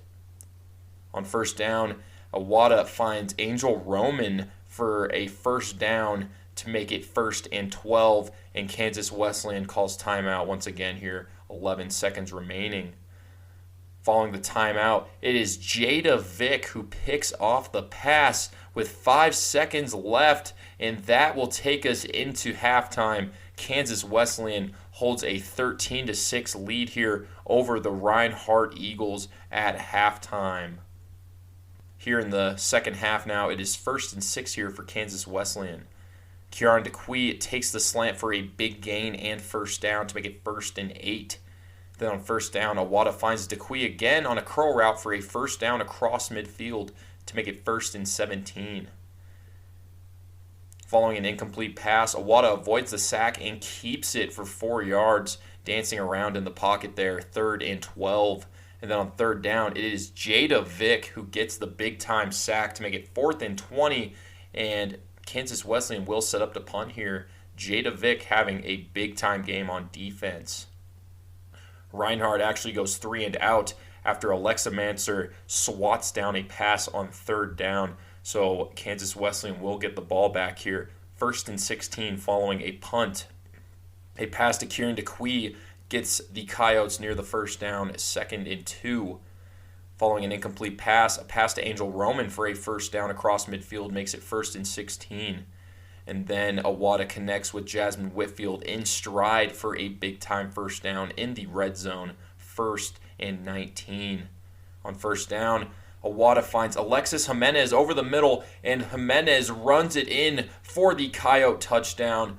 They take a 19-6 lead, and then Roman caught the extra point, so it is now 20-6. Reinhardt goes 3 and out once again, with Manser once again shutting down the 3rd down play. So it will be Coyote ball here. Kieran DeQuee gets a big-time return and takes the Coyotes into the red zone, 1st and 19, and that will take us into the 4th quarter. Kansas Wesleyan holds a 20-6 lead over Reinhardt. On the first play of the 4th quarter, Awada lobs it up to Angel Roman for a touchdown, 26-6 now, and then Jayla Howes gets the extra point. It was a 2-pointer there, so the Coyotes now lead 28-6. 1st and 6 here for Reinhardt. On 1st down, Reinhardt would end up getting another 1st down here to make it 1st and 20. And then on 1st down, Angel Roman gets her 2nd interception of the game. It is 1st and 17 for Kansas Wesleyan in the red zone following that pick from Roman. Following an incomplete pass on 2nd down, Awada keeps it herself, and she runs it in for the touchdown. And then Awada connects with Whitfield on a 2-point conversion as Whitfield catches it over 2 defenders to make it 36-6. And that, folks, will be the final score in this one as Kansas Wesleyan moves to 1-0 in the tournament after a 36-6 win over Reinhardt. Your PMC Playmaker of the game goes to Angel Roman, who had 2 interceptions and a receiving touchdown on offense. In our next recap here on Field 1, folks, we have the Keiser Seahawks facing off against the Baker Wildcats. Both of these teams are 1-0 going into this game, and the winner of this one will punch their ticket into the quarterfinals going down on Thursday at Mercedes-Benz Stadium. Let's go ahead and see how this game shook out. It is 1st and 6 for Keiser to start off this one. Kayla Harrison gets a sack right away on the first snap of the game to make it 2nd and 15. On the next play, Jasmine Roden finds Brenna Ramirez for 5 yards, and then Roden finds Ashley Clam in stride for a big-time 1st down. It is 1st and 17 now. A nice pass to Kennedy Foster along the sideline goes for 6 yards, and then a check down to Brianna Hernandez-Silva, who pitches it back to Adriana Rodriguez for a first down across midfield. On 1st and 16, Logan Hearn breaks up a deep pass intended for Kennedy Foster, and then a quick pass to Adriana Rodriguez goes for 5 yards. On 3rd and 11, a pass to Chloe Griffin along the sideline goes for a big gain into the red zone, plus a hold makes it 1st and 10. A touchdown pass to Brianna Hernandez-Silva on the next snap on 1st down, and then the extra point makes it 7-0 Keiser as they take an early lead in this one. Baker would punt it on their first drive of the game after getting the initial first down, with Emma Wagenman getting a sack and Samaya Bryant breaking up a pass. Those two have been huge for this Keiser defense so far in this tournament. 1st and 1 near midfield for Keiser, and Roden finds Ashley Clam, and Clam takes that one all the way for the touchdown, and that, folks, is her 3rd of the tournament. The extra point is no good, so Keiser holds a 13-0 lead here early on in the first quarter. Baker goes 3 and out on their next drive as the Keiser defense continues to dominate, and Samaya Bryant is having an absolutely huge impact thus far in the tournament as she shut down that drive once again. It is 1st and 7 near midfield for Keiser. A pass to Brianna Hernandez-Silva near the sideline is short of the first down. 2nd and 1, and that will take us into the second quarter. A pass to Brianna Hernandez-Silva on the first play of the second quarter. It gets a first down, but a flag guarding penalty pushes Keiser back. A couple of completions later, and it is 1st and 16 into the red zone here. On 1st and 16, Haley Young finds Adriana Rodriguez in stride for the touchdown. It is 19-0 now. Keiser dominating this game. 1st and 6 here for Baker, and they really need a score here. On 1st down, Kennedy Foster picks off the bubble screen and takes it in untouched for the pick 6.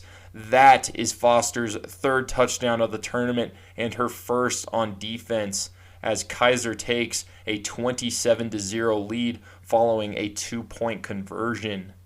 And that is where I'm going to stop the recap there.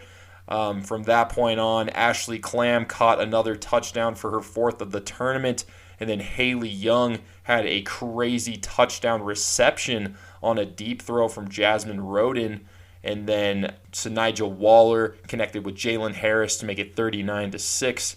And then Roden launched a deep one to Chloe Griffin, who dove into the touchdown. Our friend Flag Football Clips got a really good view of that one. So it is 45-6 now.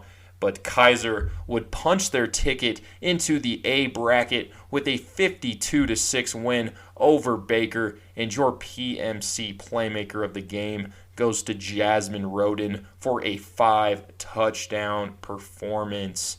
And with that loss there, Baker would actually end up playing in the B bracket. You just can't give up that many points with the way this tournament is set up. In our next recap here, folks, we've got the Ottawa Braves versus the St. Thomas Bobcats in a rematch from the Reinhardt Invitational. And we all know here that Ottawa does not lose to the same team twice in the same season, so it will be interesting to see what happens here.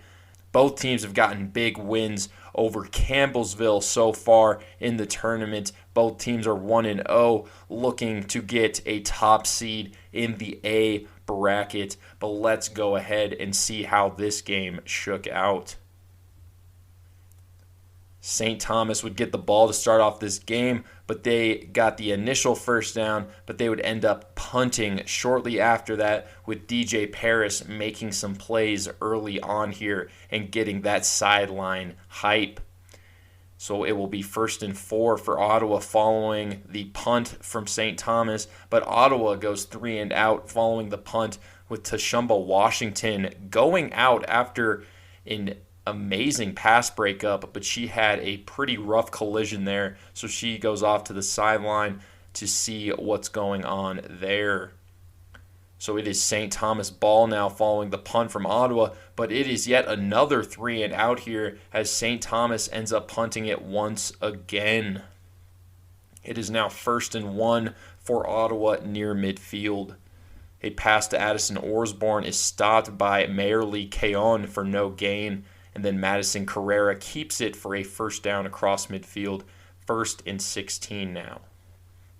A pass to Alyssa Linkus on a short crosser goes for 6 yards, and then Jaslyn Camacho makes the grab and takes it into the red zone for a first down. On 1st and 12, a pitch goes for 2 yards, and then Carrera keeps it for 1 yard with the flag pull by Aquincia Jones to make it 3rd and 9, and that takes us into the second quarter. It is still 0-0 in this game. Marley Spielberg nearly makes a toe-touch grab, but instead it is 4th and 9 as she was just barely out of bounds there. On 4th down, Tyler Bryant swats down a pass in the back of the end zone for a major goal line stand there and turnover on downs. It is 1st and 11 for St. Thomas now, following that turnover on downs. Cynthia Holmes stops a QB keeper for no gain, and then a pass to Tyler Bryant from the QB Holly Nieher along the sideline gets the Bobcats a first down. On 1st and 17, a rollout pass is nearly picked, and then another incompletion makes it 3rd and 17. A roughing the passer on the next play gives the Bobcats a first down to make it 1st and 7. And then a false start would make it 1st and 12. A pass to Jada Graham goes for 7 yards, and then an incomplete pass, and then another complete pass makes it 4th and 1 near midfield here for St. Thomas. And the Bobcats would call timeout following that completion. Following the timeout on 4th down, it is Cynthia Holmes who breaks up the pass for a crucial turnover on downs. The transfer is making big-time plays here in the tournament thus far. It is 1st and 18 for Ottawa following that big play from Holmes. A pass to the second QB, Jada Bayron, who hits Tatiana Dos Santos for a first down to make it 1st and 14. And then another first down pass to Bailey Hodgins, who makes a beautiful spin out of a flagpole for a first down into the red zone. I definitely got a good clip of that one, so keep an eye out for the TikTok and Instagram reel of this game. And then another quick pass to Hodgins makes it 2nd and 10. And then Carrera keeps it rolling as she connects with Alyssa Linkus for a nice gain to make it 3rd and 3 near the end zone. And that takes us to the 2-minute warning. Rayona Baker breaks up a pass in the end zone, so it will be another 4th down stand here. 4th and 3 for Ottawa. On 4th down, Madison Carrera hits Alyssa Linkus on the run for the Ottawa Braves touchdown. And then Jada Bayron catches the extra point, so the Ottawa Braves take a 7-0 lead here late in this first half. St. Thomas would end up going 3 and out, and then it is now 4 for Ottawa following the punt from St. Thomas. Madison Carrera keeps it for a first down.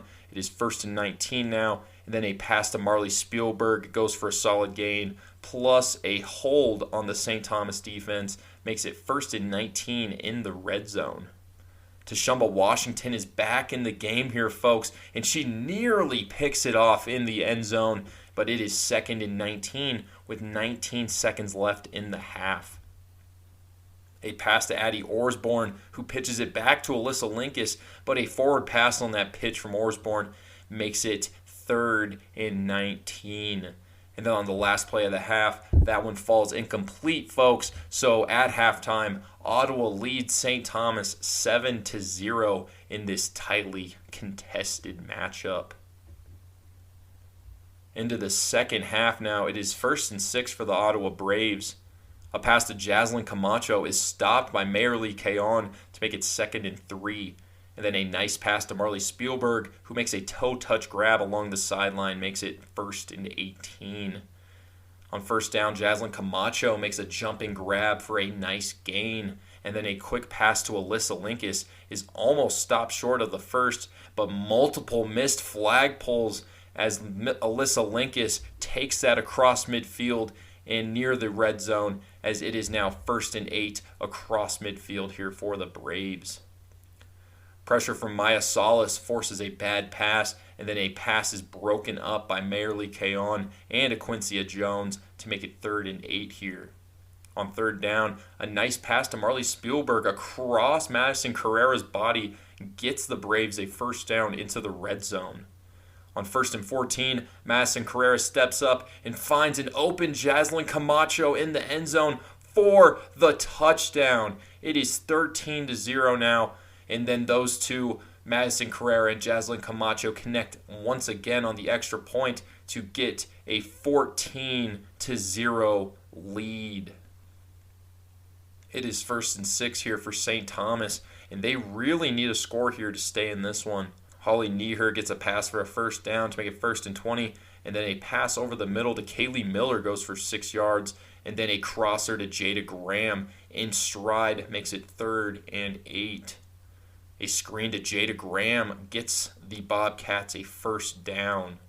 On 1st and 17, Holly Nieher keeps it for 8 yards, and then a check down to Dominique Perez-Moore gets a solid gain, but a flag guard penalty makes it 3rd and 9.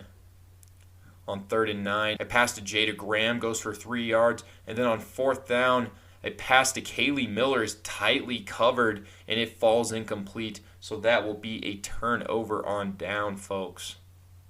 It is 1st and 14 for Ottawa following that turnover on downs. A quick pass to Alyssa Linkus goes for 3 yards, and then Carrera to Camacho for a big gain and 1st down across midfield. It will be 1st and 19 as we head into the 4th quarter. Ottawa leads 14-0 in this one. It is another Carrera Camacho connection once again for a nice gain to make it 2nd and 1 on the first play of the 4th quarter. And then a pitch to Addie Osborne gets the 1st down. And then a quick pass to Alyssa Linkus for 5 yards makes it 2nd and 11. On 2nd down, Madison Carrera gets her 3rd touchdown of the game as she connects with Marley Spielberg.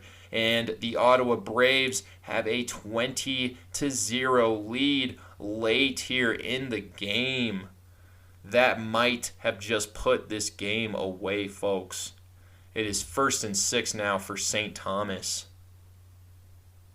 A pass to Tyler Bryant goes for 4 yards, and then Nieher connects with Dominique Perez-Moore over the middle for a 1st down.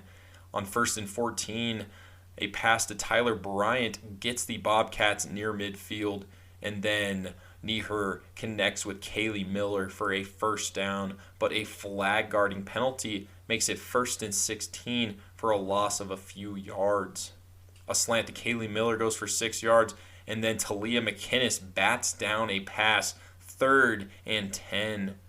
And then on 3rd down, the pass falls incomplete, so it will be 4th and 10 here as St. Thomas calls timeout with 4:32 left here in the game.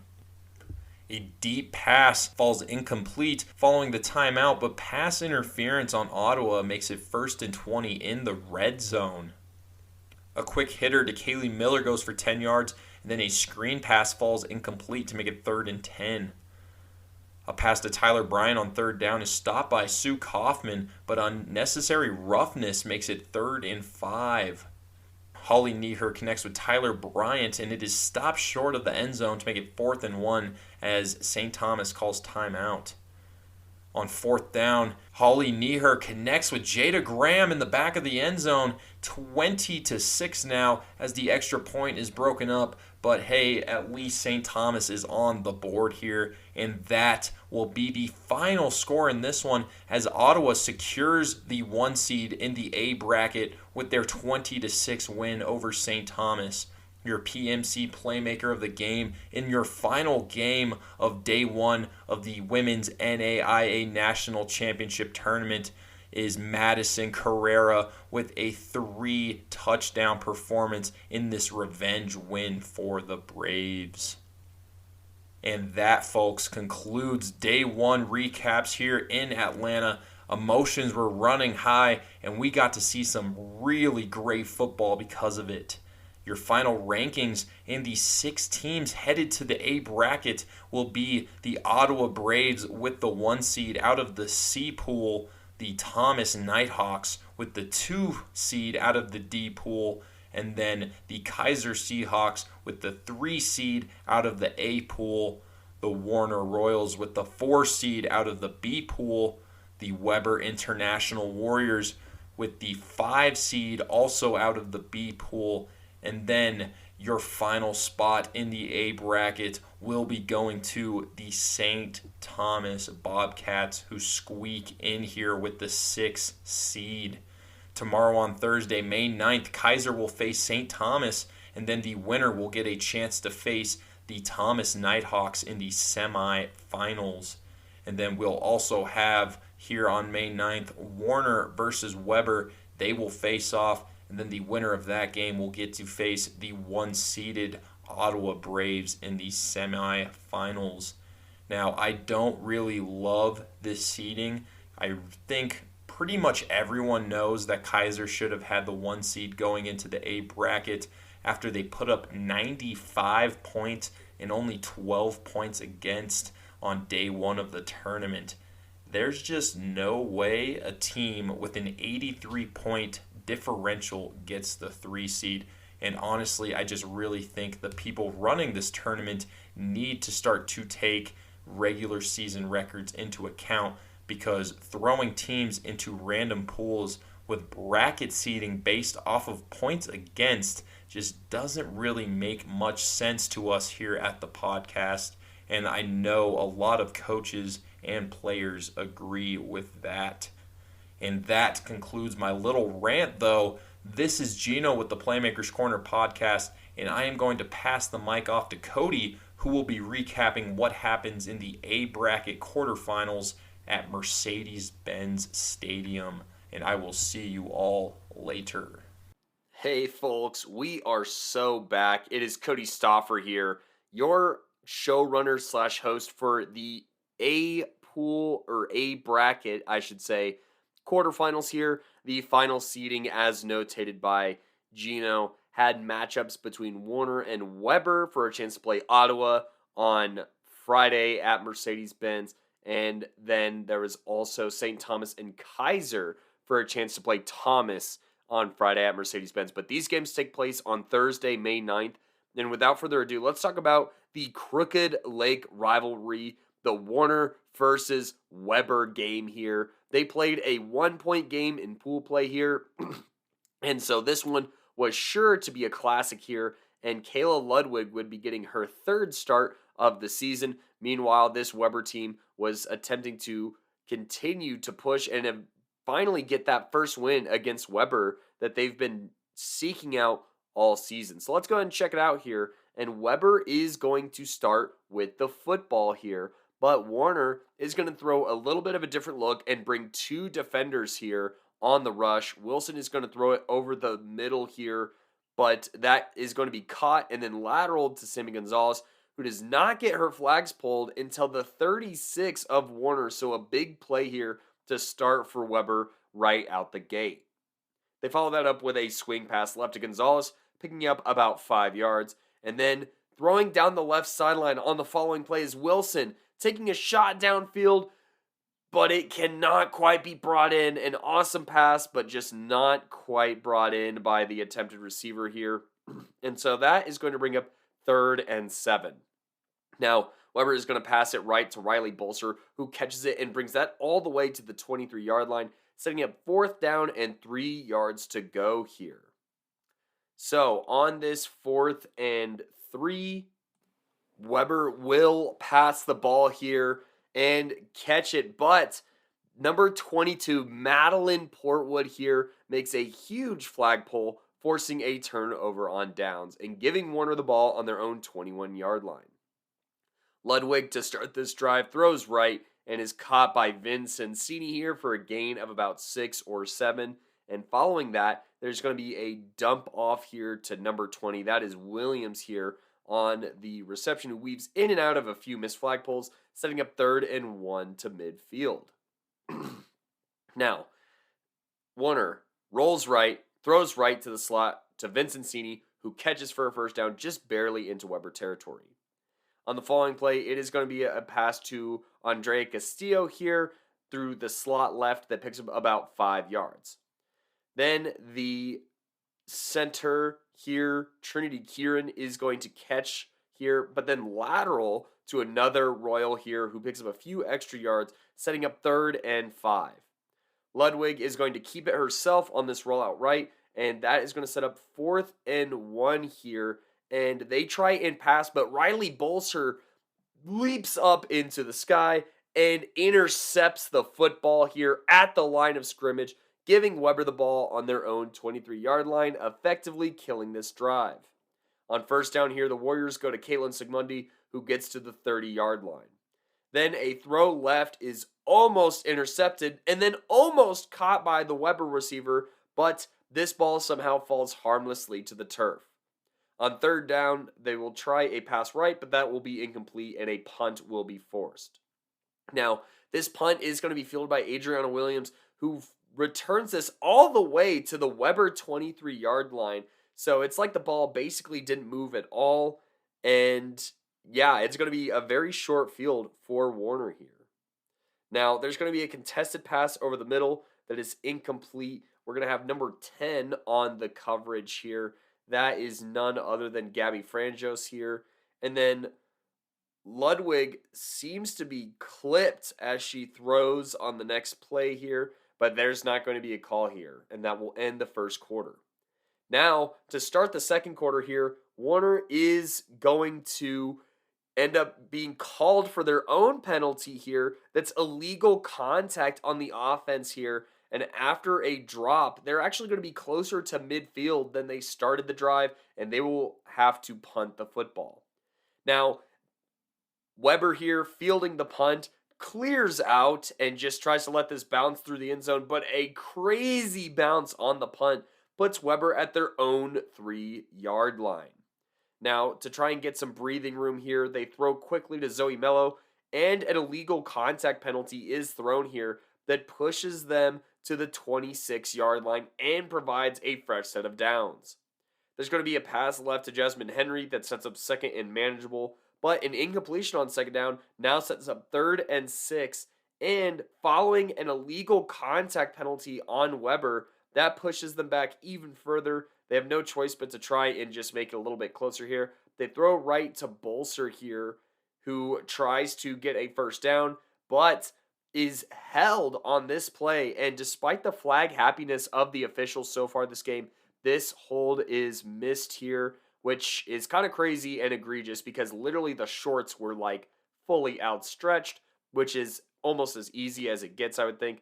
But regardless, they do not get the first down, and that missed penalty is going to end up biting Weber in the tail here as they do not convert on 4th down and turn over on downs. Warner is now in plus territory, but their very first play is going to be disrupted by Jasmine Henry, and their second play is going to be a Jasmine Henry sack that sets up 3rd and 21 now, and another huge pass rush is going to eventually force a Warner punt. So Weber bounces back in a huge way on defense. Jasmine Henry basically running this Warner team right off the field here for a punt. Weber gets the ball on their own 22-yard line. This punt is not as unfortunate as the last one for the Warriors here. And they start off with a dump left to Sammy G, who gets to about the 26-yard line. It's going to be a quick throw right to Sammy Gonzalez again, who avoids a few flagpoles, getting to the 38-yard line prior to the 2-minute warning. On 3rd and 2 here, the Dubs unfortunately commit a false start here, and a stop and go left here is going to be dropped, and they will have to punt. So that's 3 deep shots here. 2 of those that definitely hit the receiver's hands that really could have changed the tide of this first half here. And so Warner now has a chance to score prior to halftime here. They have to start inside their own red zone by just a yard here, and they get some motion action here as number 22, Madeline Portwood, works from left to right, and they keep two blockers back and try a deep shot right that is going to be caught by Angeline Bunting here into Weber territory here. Now, the next throw is going to sail out of bounds and set up 2nd and 19 with a minute and 11 seconds left in the half. And Jasmine Henry here continues to do her thing with a huge sack here on 2nd down, pushing them back even further. It's 3rd and eternity here, and Warner does not use a timeout until there's 33 seconds left, trying not to leave Weber a ton of time on the clock to come with their own solution. Now, Warner here, they take a shot down the right sideline here. It's 1-on-1. And Gabby Franzos here with excellent coverage disrupts the pass and forces a Warner punt. Weber will get the ball on their own 14-yard line with just 21 seconds left to go, but a pass interference penalty on 1st down is going to give them only 56 yards of field to cover here, and they call a direct snap ahead here that gains even more yards here and take a timeout with 12 seconds to go. They call a quick play that almost gets to the 40-yard line and take a timeout with 7 seconds here. Now, they kind of just carelessly throw a Hail Mary right that is going to be intercepted by number 43. That is Andre Castillo here. And Warner will take us basically to halftime here, 0-0 here. So, an absolute dogfight, a handful of drops here and missed opportunities, I'd say would summarize Weber's first half. And Warner here just not quite able to capitalize on some of the opportunities that they've had, like pinning Weber deep and trying to get a short field. And also just, some great defensive plays by Weber here is keeping Warner out. But will they be able to continue that as Warner does start the second half with the football here? They come out with a quick throw to Anna Vincenzini, who gets to the 18-yard line prior to a very rare drop on 2nd down that sets up 3rd and 2. And there's going to be another rare drop here, this time by Angeline Bunting. So Vincenzini and Bunting drops on the same drive back-to-back nonetheless. Pretty strange here, and I'm starting to wonder if anybody is going to score in this game here. But Warner here shows some bravado, going for it on 4th and 2, and they throw right, and Bunting does not make the same mistake twice, making a catch for a 1st down to the 23-yard line. There's going to be another throw right here, this time Vincenzini making up for it, getting to the 26, before a roll left is going to be thrown to number 8 here for Warner. That is Allison Mangiati, for those who might have forgot, setting up 3rd and 7. Ludwig rolls right and throws across the middle here. Mangiati gets another catch and outruns a flagpole all the way into the red zone here, setting up a great opportunity for Warner here. I think it's the first time that they've been in Weber red zone territory here all game here. Now, they throw right to the 15-yard line and gain a few yards, and then throw right to Angeline Bunting, and the Royals are now inside the 10-yard line. Now, they're going to snap, look left, throw left. Kayla Ludwig is going to find her receiver, Nicolette DeSimone, here for the touchdown here, and Vincenzini will catch her patented flat route left here, and Warner is up 7-0 with about 5 minutes to go here. Huge play for Warner, finally breaking into the scoring column. Weber here has some pressure here coming out, and they start off very smooth here, throwing left and picking up a 1st down. However, there's a penalty on 2nd down, and after an incompletion and a drop, it's going to be a tough setup here as they throw right to Bolser, who gets just outside the 20-yard line, and they will have to punt. Now, this punt does not go Weber's way, but it definitely goes Warner's way, as they are in Weber territory already, and they throw it to Vincenzini, tries a lateral to Bunting, but it's not really there. But, however, they still get to the 19-yard line and are now in the red zone once again. There's a strike thrown over the middle to Bunting with some room to run here. Kaylin Sigmundi makes the touchdown-saving flagpole at the 4-yard line.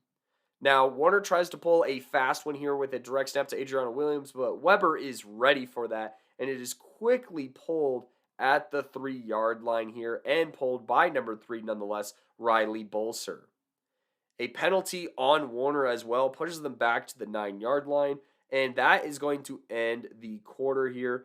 And Jasmine Henry starts the fourth quarter with a major sack here, and I wonder if Weber is going to buckle down here and Warner might miss a chance to establish a 2-score lead. They do throw right, and it's going to be an incompletion, setting up 4th and goal from quite the distance away. But on 4th and goal here, Kayla Ludwig drops back, completely calm, completely poised in this football game, and throws a perfect dot over the middle to Allison Mangiati over the middle in the back of the end zone for a touchdown here. And then the PAT throw to the back of the end zone to Vincentini is also perfect, putting Warner up 14-0 with about 10 minutes to go. Weber has to show some signs of life at some point, you would think, and so they try 2 quick passes that sets up 2nd and 14 before throwing down the right sideline into double coverage, and it is almost picked off by Angeline Bunting. Now in 3rd and 14, they throw over the middle, and that will be intercepted by Angie Bunting here, and now Warner has 8 minutes to try and bleed out at their own 24-yard line. They come out with a smoke screen right that is brought up the field after 2 missed flag pulls to about the 33-yard line, and then a catch right sets up 3rd and 1 to midfield. But an incomplete throw left brings up 4th and 1, and Warner will punt here with the clock on their side, and Weber will get the ball with about 5 minutes to go after receiving the punt. Now, a pass right to Bolser will get them to their own 19-yard line, but a great pass rush from Warner will force an incompletion on 2nd down. Jasmine Henry will catch the next pass here for a 1st down to the 24-yard line, and they are trying to get on the ball and run some plays here. They pass over the middle, and Vincentini has a flagpole here that sets up 2nd and 3 to midfield, but an incompletion and a Maddie Portwood pass breakup here sets up 4th down and 3 to go. They come out with a short pass for a 1st down here, and something notable on this play for Warner is that Portwood has to be helped off the field, and her status needs to be monitored heading forward. Now, they pass right to Sigmundi on this 1st down play here, who gets to about the 25-yard line, but an incompletion after that will put them in a precarious situation here. Weber bounces back and gets a pass left for a 1st down inside the 15 with a minute to go. It's too late to win this football game, I would say, but it's not too late to try and score here and get something going. And so they pass to number 33 here for a few yards and take a timeout with 54 seconds left on the clock. That is Leah Bailey with the reception. Now, this is going to be a 4th down situation here following their, or actually with 54 seconds, they have an incompletion, and then a pass over the middle to Bailey is going to be called short, and they will call another timeout, and it is now 4th and 1 here. And to try and get something going, they're going to call a pass play here, and they're going to roll out, and Lauren Clark, the transfer here for Warner here, is going to rush the passer and bat the jet sweep pass here to force a turnover on downs here. Warner will be able to run out the rest of the clock. Lauren Clark, her patented breakup here, she is so good at getting her hands up and getting a hand on the ball. J.J. Watt-esque, if you ask me here, and that is going to secure Warner's ticket here to a matchup at the Benz on the final day of games against the number 1 seed Ottawa Braves. Weber here does not quite pull off a miracle run, but did secure a spot in the A bracket at 1-1, and they have some returners here to look forward to next year. Kudos on a great season. Shout out to Coach Jeff Molesky. He's an awesome dude who gives us great insight anytime we ask. And stay tuned for the Ottawa versus Warner recap on day 3 here. But coming up next, I have Keiser STU. And we are back here in the other quarterfinal with 2 more familiar Sun Conference foes. This time it's going to be Keiser and St. Thomas here. Keiser, the 3 seed, St. Thomas, the 6 seed. We are at the Dome here, Mercedes-Benz, for this action. And let's go ahead and jump into it. Keiser will start with the football on offense. and almost pick up a first down on their very first play. Jasmine Roden will keep it herself on the next play, however, and get a first down all the way to about the 30-yard line. Now, with a fresh set of downs here, Keiser is going to pass right to Chloe Griffin, who jumps ahead to the 39-yard line, setting up 2nd and 1. They're going to pass left here. This throw is going to be caught by number 17. That is Adriana Rodriguez here, who then laterals to number 32, Ashley Clam here, who runs ahead to the 30-yard line. So they pick up a first down here and are just chugging right along. Roden then gets a jet sweep throw to Clam to the 24-yard line. They run a Brianna Hernandez Silva read option left that gets into the red zone here. And on their first play in the red zone, they throw right, but there's a good flag pull here by number 5, Maria Vega of St. Thomas to save the touchdown. Now, St. Thomas, their defense continues to try and hold up here because on 2nd and 5, Keiser calls a direct snap, and the St. Thomas defense is more than ready for it, stopping it almost immediately. On 3rd and 4, however, this Keiser train keeps rolling as Roden lobs a beauty of a pass to Adriana Rodriguez for the touchdown here. I mean, we should know by now the caliber and the kind of throws that Jasmine can make, but she just never ceases to amaze. St. Thomas does bounce back on this next play, though, as Cameron Campbell gets a great pass breakup to make it only a 6-0 lead with 7 minutes to go in the first quarter.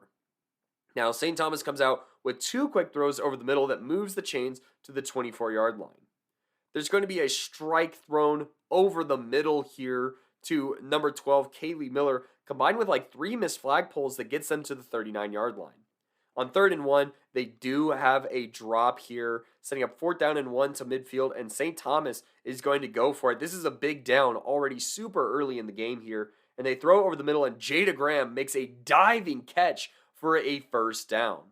There's then going to be a throw left that is caught by Tyler Bryant here, and the Bobcats are knocking on the red zone door prior to 2 consecutive drops on 2nd and 3rd down that sets up 4th and 4 here, and a 3rd drop in a row is going to be a turnover on downs. If you're St. Thomas looking back at this game, I think that this early drive has a lot to do with how the rest of this game goes and just the body language that was kind of exchanged on both the field and the sideline was definitely a tough out.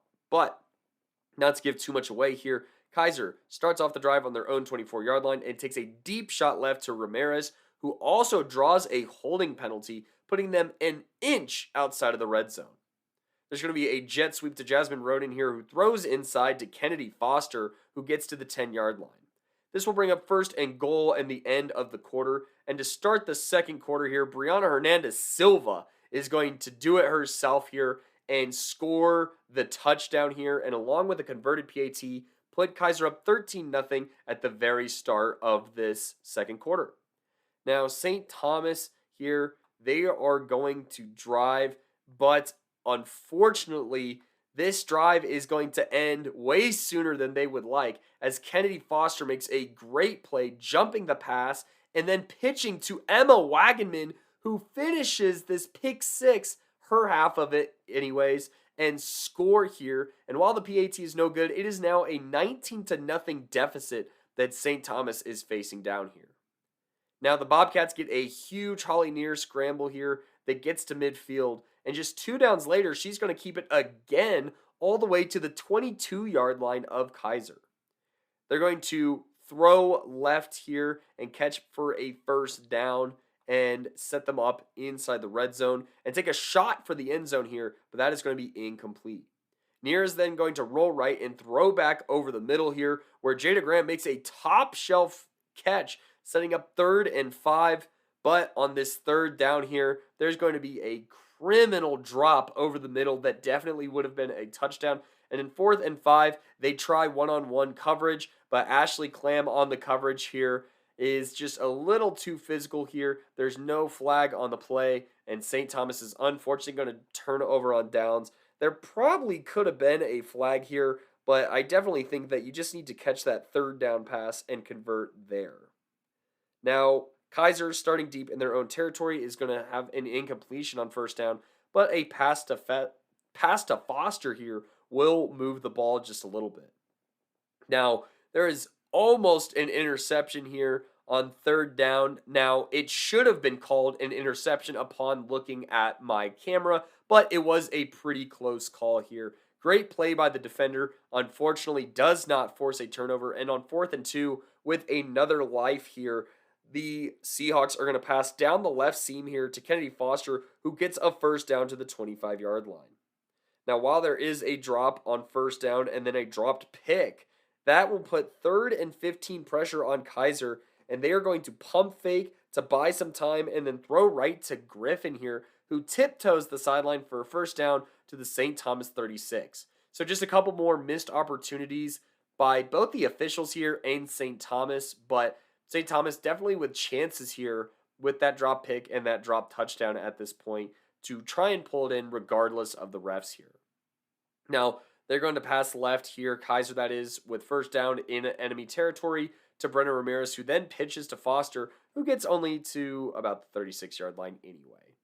Now, with 40 seconds left here, they're going to pass right. That is going to be caught by Brianna Hernandez Silva, but an awesome flag pull here by Mayarli Kaon. I am so sorry, Miss Kaon, but she makes a great flag pull here to keep this gain very minimal here. Now, on this next play here, Keiser does take a timeout with 3rd and 6 at the 26-yard line. They're going to pass left to Brennan Ramirez, who picks up a first down. They call a hurry-up play and throw down the right seam to Ashley Clam, who makes a routine catch for the score. It should only be 25-0, but the scoreboard is going to say 26. And number 0 for St. Thomas helps alleviate the bleeding a little bit, Maya Salas, and gets a sack on the PAT. Now, STU has 14 seconds left here and don't quite do anything with that. And so at halftime, Keiser is going to be leading 25-0, even though it is listed as 26-0. It is 25-0. Now, St. Thomas here, they have a pass that picks up a first down to start the first half here, following a near scramble here. And the Bobcats complete a pass over the middle, and they also try and forward lateral it, an ill-advised lateral that is going to be picked off by Sophia Caprio here and taken back into the STU red zone. And like a story of old here, Jasmine Roden finds Kennedy Foster here to make it 31-0. The PAT is no good. They are still going to list it as 32 as they are 1 point off. Now, STU here is just trying to get something going here, and they have a scramble on first down before a pass breakup on the next play. But a back shoulder pass, a nice connection here between Nair and Kaylee Miller is completed here, setting up 3rd and 2. Now, a great contest from Samaya Bryant is going to force an incompletion, and another pass deflection on 4th down is going to force a turnover on downs. Now, Keiser's on the 38-yard line going in, and they pass it backwards to Roden, who zips it up to Adriana Rodriguez here, who laterals to Clam, who steps out at the 29-yard line. They throw to Rodriguez on the next play, who's just a yard shy of the first, before Haley Young passes left to number 24, Kennedy Foster, who picks up a first down. They're on the 15-yard line going in, and they pass to Foster, who laterals to Rodriguez for the score. The PAT is no good, but is now 37-0. And the only last crazy thing that happens in this game is Keiser scores on this ridiculous touchdown just a couple drives later, where it's Haley Young who throws it to Roden. Roden scans, throws it back to Young. Young throws it back to Roden, who throws it back to Haley Young, who finds Ashley Clam for a contested touchdown. This was just not STU's game. And yeah, it's very unfortunate how this season ends for STU. They do eventually score here, but too little too late. Keiser ultimately wins this game and punches their ticket to the semifinals with a 44-6 win here. And that will be all the A bracket action for that Thursday, May 9th here. And yeah, no, that's going to be the matchups of Ottawa versus Warner and Thomas versus Keiser here. Those matchups recapped by none other than Gino Vigil, as well as his ability to recap the B tournament as well as the B bracket championship. And then you will hear from me a little bit later down this episode. What is good, y'all? Gino here, and it is time for the semi-final recaps from Mercedes-Benz Stadium. Our first semi-finals game that we're going to be taking a look at is between the 1-seeded Ottawa Braves of the KCAC and the 4-seeded Warner Royals of the Sun Conference. These two squads have yet to play each other this year, so it will be interesting to see how this game shakes out. Warner is fresh off a big-time win against Weber in the quarterfinals. Meanwhile, Ottawa had Thursday off since they were the 1 seed and had a bye. With that intro out of the way, folks, let's go ahead and see who will be moving on to the national championship. Starting off in the first quarter now, it is Ottawa ball here to start off the game, 1st and 6. The QB Madison Carrera hits Jaslyn Camacho on a stick, good for the first down. On 1st and 20, Madison Carrera finds Bailey Hodgins on a post to get the Braves near midfield. A quick out to Spielberg gets the Braves a first down across midfield. 1st and 16 now, Madison Carrera drops a dime to Camacho deep into the red zone, so it is 1st and 11 now. And now this perfect drive gets capped off with a touchdown pass to Marley Spielberg on the far side of the end zone to give the Braves a 6-0 lead here with 9:28 left in the first quarter. Madison Carrera would connect with Jaslyn Camacho on the extra point, so the Braves now lead 7-0 early on here in the first quarter. It is 1st and 6 for Warner now. An incomplete pass followed by a quick pass to Andrea Castillo goes for a first down. On 1st and 18, good pressure from DJ Paris and an incomplete pass makes it 2nd down. A quick out to Anna Vincenzini along the sideline, and Vincenzini takes that near midfield for a big gain here. It is 3rd and 1 now. Jucani Washington nearly picks off the pass and gets a big-time pass breakup to make it 4th and 1 as Warner sets up to go for it here early in the first quarter. A quick curl to Andrea Castillo gets the Royals a clutch first down to make it 1st and 15. On 1st down, a check down to Adriana Williams gets the Royals near the red zone. Talia McInnes has lockdown coverage on a deep ball, and that one sails out of bounds to make it 3rd and 4. A quick out to Vincenzini gets Warner the first down in the red zone. On 1st and 19, the QB, Kayla Ludwig, finds Michaela Michael open along the sideline for a nice gain. On 2nd and 6, an incomplete pass intended for Vincenzini makes it 3rd and 6. And then Kayla Ludwig steps up, avoids the sack, and checks it down to Adriana Williams. And Williams takes it in for the touchdown. It is now 7-7 with 1:53 left in the first after Ludwig makes a great play with a throw across her body to a receiver on the extra point to tie this one up here in the first quarter. It is 1st and 6 for Ottawa now. A check down to Addie Osborne gets them the first down. And then pressure from Talisha Perry forces a check down pass for a loss of 3 yards.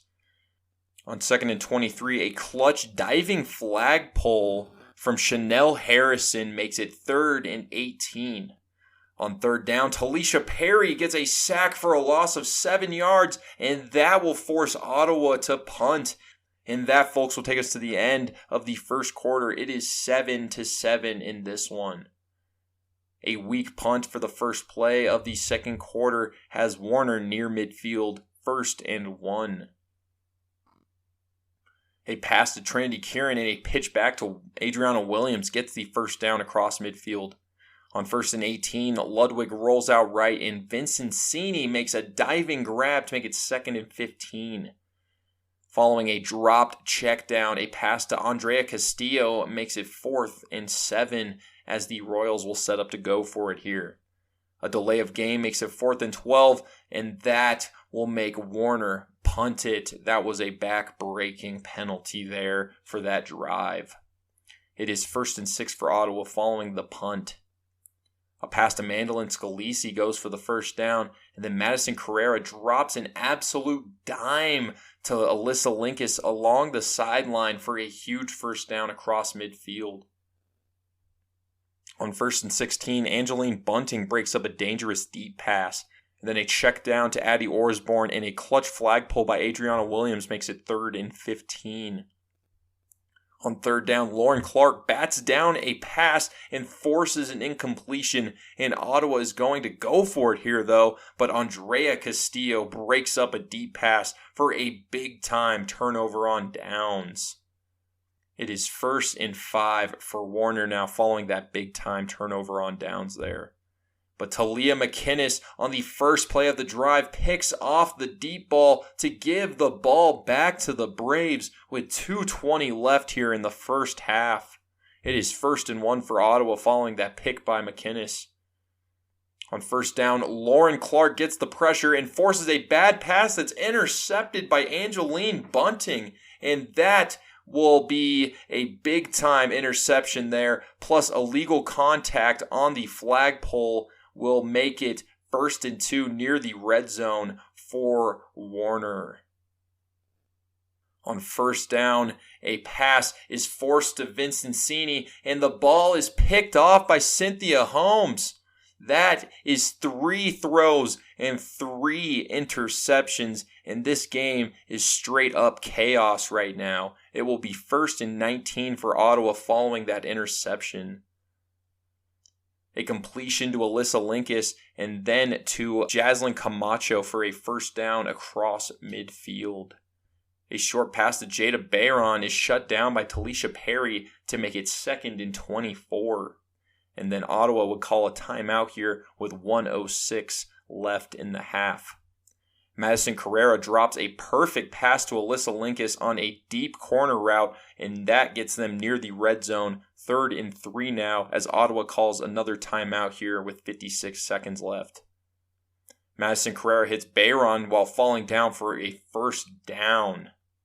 On 1st down, it is Ulysses Hodgson who picks it off over the middle for yet another interception. That is 4 interceptions between these two teams here just in the second quarter here. It is 1st and 6 now for Warner with 36 seconds left in the half. A direct snap to Adriana Williams gets Warner the first down to make it 1st and 14 as Warner calls timeout with 31 seconds left. A short pass to Alyssa Mangiotti for 7 yards, and Warner will call timeout here with 23 seconds left. They check it down to Adriana Williams for a first down across midfield, and then a pass to Mangiotti goes for 2 yards as Warner calls their final timeout of the half with 7 seconds left. On 1st down, following the timeout, a deep pass is picked off by Jukani Washington, and that will end the half. That was just pure chaos there at the end of the half there. 5 interceptions if you're keeping track at home as the score is tied up here 7-7 here at the break. Warner would start off the ball here in the second half, but they would end up going 3 and out here, and they would end up punting the ball to Ottawa. It is 1st and 1 for Ottawa following the punt. A pass to a wide open Marley Spielberg gets them a first down, and then a sack by Talisha Perry makes it 2nd and 16. Following an incomplete pass, Madison Carrera connects with Alyssa Linkus on an out route for 10 yards to make it 4th and 6. Madison Carrera then rolls out left and finds a wide open Marley Spielberg for a first down deep into the red zone. It is 1st and 4 now for the Braves. On 1st down, Madison Carrera lobs up a dime to Tatiana Dos Santos in the back of the end zone, and that will give Ottawa the lead 14-7 now following an extra point with 6:05 left in the third quarter. 1st and 6 here for Warner. Kayla Ludwig lobs one up to Vincenzini, but Cynthia Holmes breaks up that pass. And then they check down to Trinity Kieran, plus multiple missed flagpoles gets Warner a first down. On 1st and 16, Ludwig scrambles for 3 yards, and then following an incomplete pass, a pass complete to an open Angeline Bunting makes it 4th and 7. Warner decides to go for it here on 4th and 7, but DJ Paris gets the pressure and flushes Ludwig outright, and Abby Brown breaks up the pass for a big-time turnover on downs. It is 1st and 15 for Ottawa. Madison Carrera would connect with Jaslyn Camacho for 9 yards, and then Talisa Perry shuts down a double QB play to make it 3rd and 7. And that, folks, will take us into the 4th quarter. The Ottawa Braves lead the Warner Royals 14-7 heading into the final quarter of this semifinal matchup. Madison Carrera connects with Dos Santos along the sideline, plus unnecessary roughness makes it 1st and 8 in the red zone. A wide open Dos Santos along the sideline makes it 2nd and 2, and then tight coverage from Jade Mazziata forces an incompletion to make it 3rd and 2. On 3rd down, Madison Carrera dances around and eventually finds Bailey Hodgins in the end zone for the touchdown, and then it is Jaslyn Camacho on the extra point as Ottawa takes a 21-7 lead here with 10:20 left in the 4th quarter. That was an amazing play by Madison Carrera, whose footwork is just so amazing, and she made herself completely unsackable there as she danced around in the pocket and allowed her receivers to get open there. It is 1st and 6 for Warner now. A check down to Adriana Williams goes for 4 yards, and then a incomplete pass makes it 3rd and 2. DJ Paris nearly stops a QB sneak, but it is now 1st and 20 as Ludwig gets them the 1st down. A pass to Michaela Michael goes for 5 yards, and then Ludwig connects with Vincenzini along the sideline as she reaches for some extra yards to make it 3rd and 8. A check down to Adriana Williams is shut down by Sue Kaufman, so it will be 4th and 5 here. On 4th down, Ludwig connects with Allison Mangiati for a clutch 1st down, and she takes that one a long way before she is tracked down by Abby Brown at the 3-yard line. Abby Brown came in out of nowhere to track down Mangiati as it looked like a for sure touchdown there, but it is 1st and 3 here. On 1st down, Kayla Ludwig throws a dangerous pass that's tipped by Sue Kaufman, but it is caught over the middle by Anna Vincenzini to put Warner back in this game. It is 21-13 now with 5:13 left in the game. It is 1st and 6 here for Ottawa as they really need a long drive here to completely take Warner out of this game. Following an incomplete pass, Madison Carrera finds Tatiana Dos Santos along the sideline for a 1st down. On 1st down, a short pass to Mandolin Scalisi, and Scalisi gets some extra yards after the catch to make it 2nd and 10. A quick pass to Jaslyn Camacho makes it 3rd and 6. Madison Carrera settles in and finds Tatiana Dos Santos over the middle for a back-breaking 1st down across the middle, and that will take us to the 2-minute warning. On 1st and 18, Carrera hits Spielberg along the sideline, and Warner will call timeout here with 1:53 left in the game. Then, following the timeout, Tatiana Dos Santos keeps it rolling with another reception to make it 3rd and 5 as Warner calls another timeout with 1:43 left here. Madison Carrera dances around in the pocket and decides to keep it for 3 yards to make it 4th and 2, and this is Warner's final timeout of the game with 1:36 left for a crucial 4th down. On 4th down, following the timeout, it is a check down to Mandolin Scalisi for the game-ending 1st down as Ottawa kneels this one out, and they will get the 21-13 win over Warner, and they will be heading to the national championship for the 4th year in a row. They will be facing the winner of the Thomas versus Keiser game. Congratulations to the Ottawa Braves, and congrats to the Warner Royals on a very successful season. They are a very young team with a very, very strong future. Your PMC Playmaker of the game is going to go to Madison Carrera. She did have a couple of interceptions there in the first half, but she really settled in the second half and made it tough for Warner to even get back in that game. In our final semifinal recap, folks, we've got a couple of teams who have already played twice this year. I am talking about the 2-seeded Thomas Nighthawks facing off against the 3-seeded Keiser Seahawks. Keiser came out on top in both of the regular season games that these two teams had. Both of those games ended in a 6-0 score, so you gotta feel like these two teams are pretty evenly matched heading into this matchup.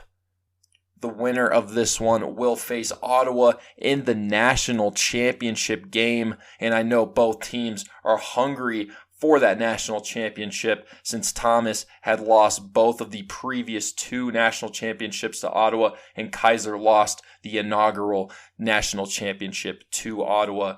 So with that in mind, let's go ahead and jump right into this recap. It is Keiser ball to start off this game, 1st and 6. A short crosser to Adriana Rodriguez goes for a first down, and then Jasmine Roden keeps it for a nice gain to put the Seahawks near midfield. On 2nd and 1, Chloe Griffin is open along the sideline for a first down into the red zone. On 1st and 4, Roden missed Chloe Griffin open down the sideline, so it will be 2nd and 4 now. On 2nd down, Roden bulldozes her way for a first down into the red zone.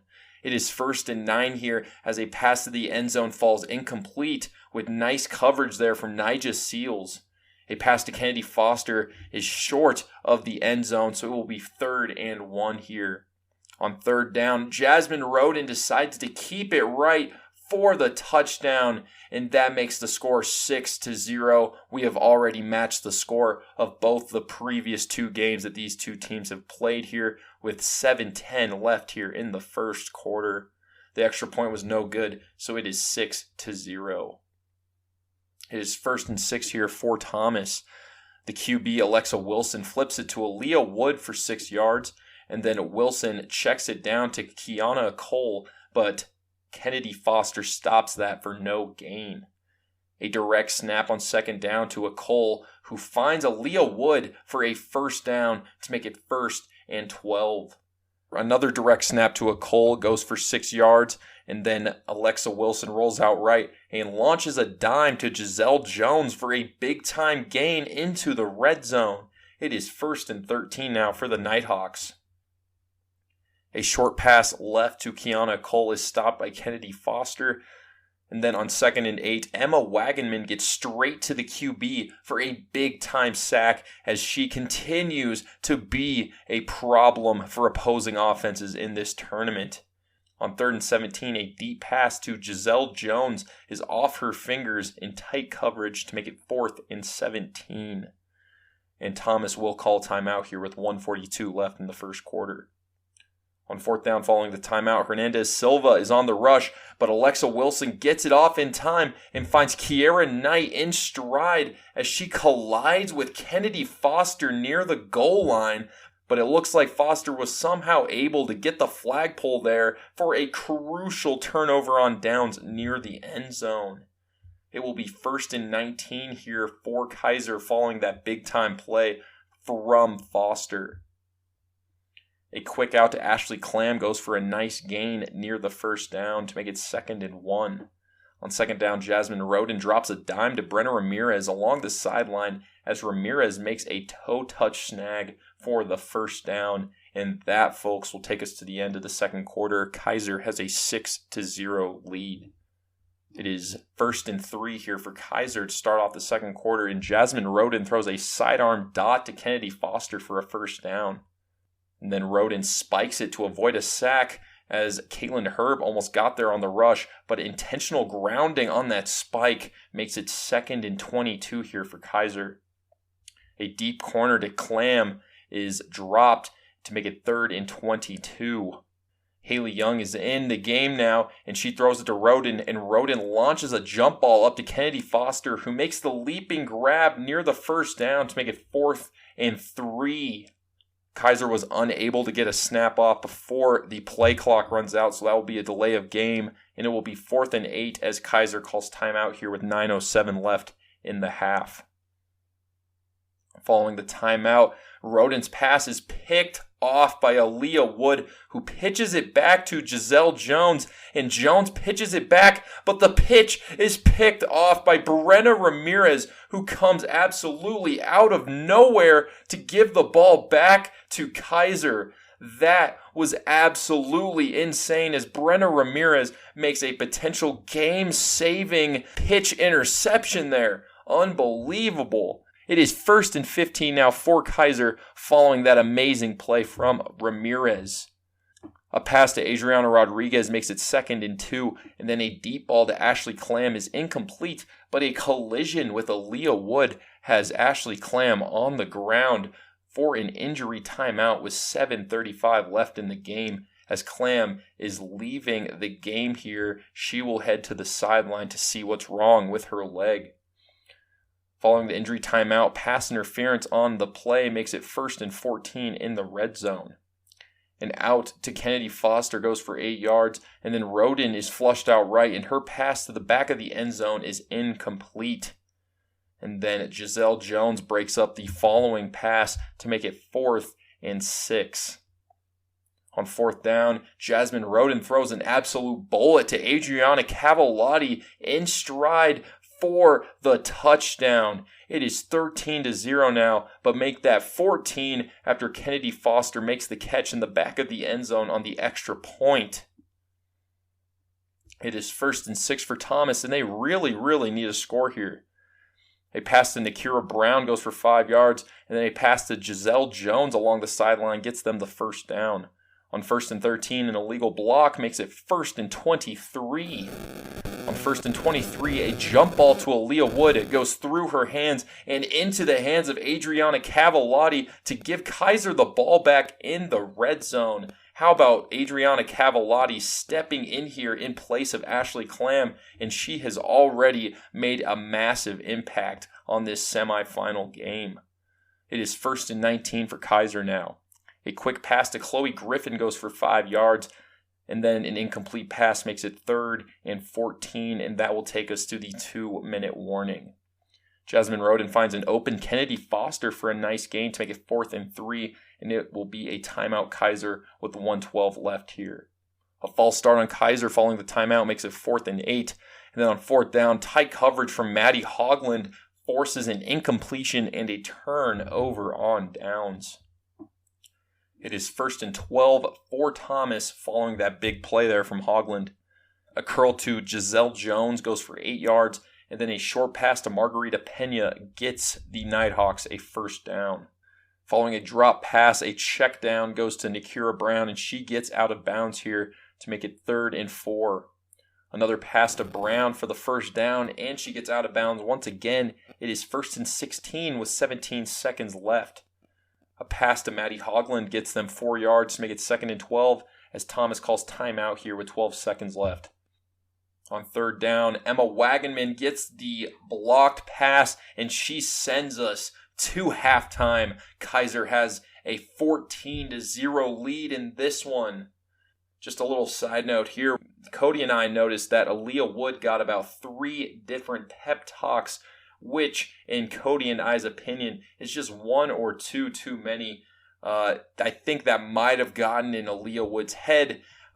We really think that just the initial talk with Coach Palmer should have been enough, because really 2 more pep talks can really get into a player's head. But that is neither here nor there. It is 1st and 6 for Thomas following the halftime break. On 1st down, Nakira Brown makes an unbelievable jumping grab deep down the sideline for a 1st down across midfield. On 1st down, it is Samaya Bryant who picks off the pass over the middle, as Bryant is having just an amazing tournament here and continues to be just an amazing part of this defense. It is Keiser ball, 1st and 12 following the pick from Bryant. Haley Young is in the game here, and she throws one to Chloe Griffin for 6 yards.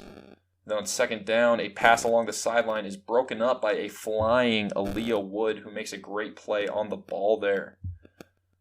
On 3rd down, Caitlin Herb gets a big-time sack, and that will force Keiser to punt here. It is 1st and 1 for Thomas following the punt. A short pass to Aaliyah Wood goes for a first down. On 1st and 15, a pass to Giselle Jones along the sideline, and Jones keeps it rolling for a first down. It is 1st and 18 here. Aaliyah Wood gets found near the sideline for 3 yards, and then Kiera Knight on the far sideline gets a 12-yard reception. Following an incompletion, it is 4th and 2, and then a false start on the following snap makes it 4th and 7. On 4th down, Lisandra Amore picks off the deep pass plus unsportsmanlike conduct as she spiked the ball following the pick. It will be 1st and 16 for Keiser near their own end zone. On 1st down, the pass is tipped into the hands of Nakira Brown to give Thomas the ball back immediately in their own red zone with a major opportunity to get back into this game. On 1st and 12, a pass to Kiana Cole with Sydney Woodman on the flagpole makes it 2nd and 10.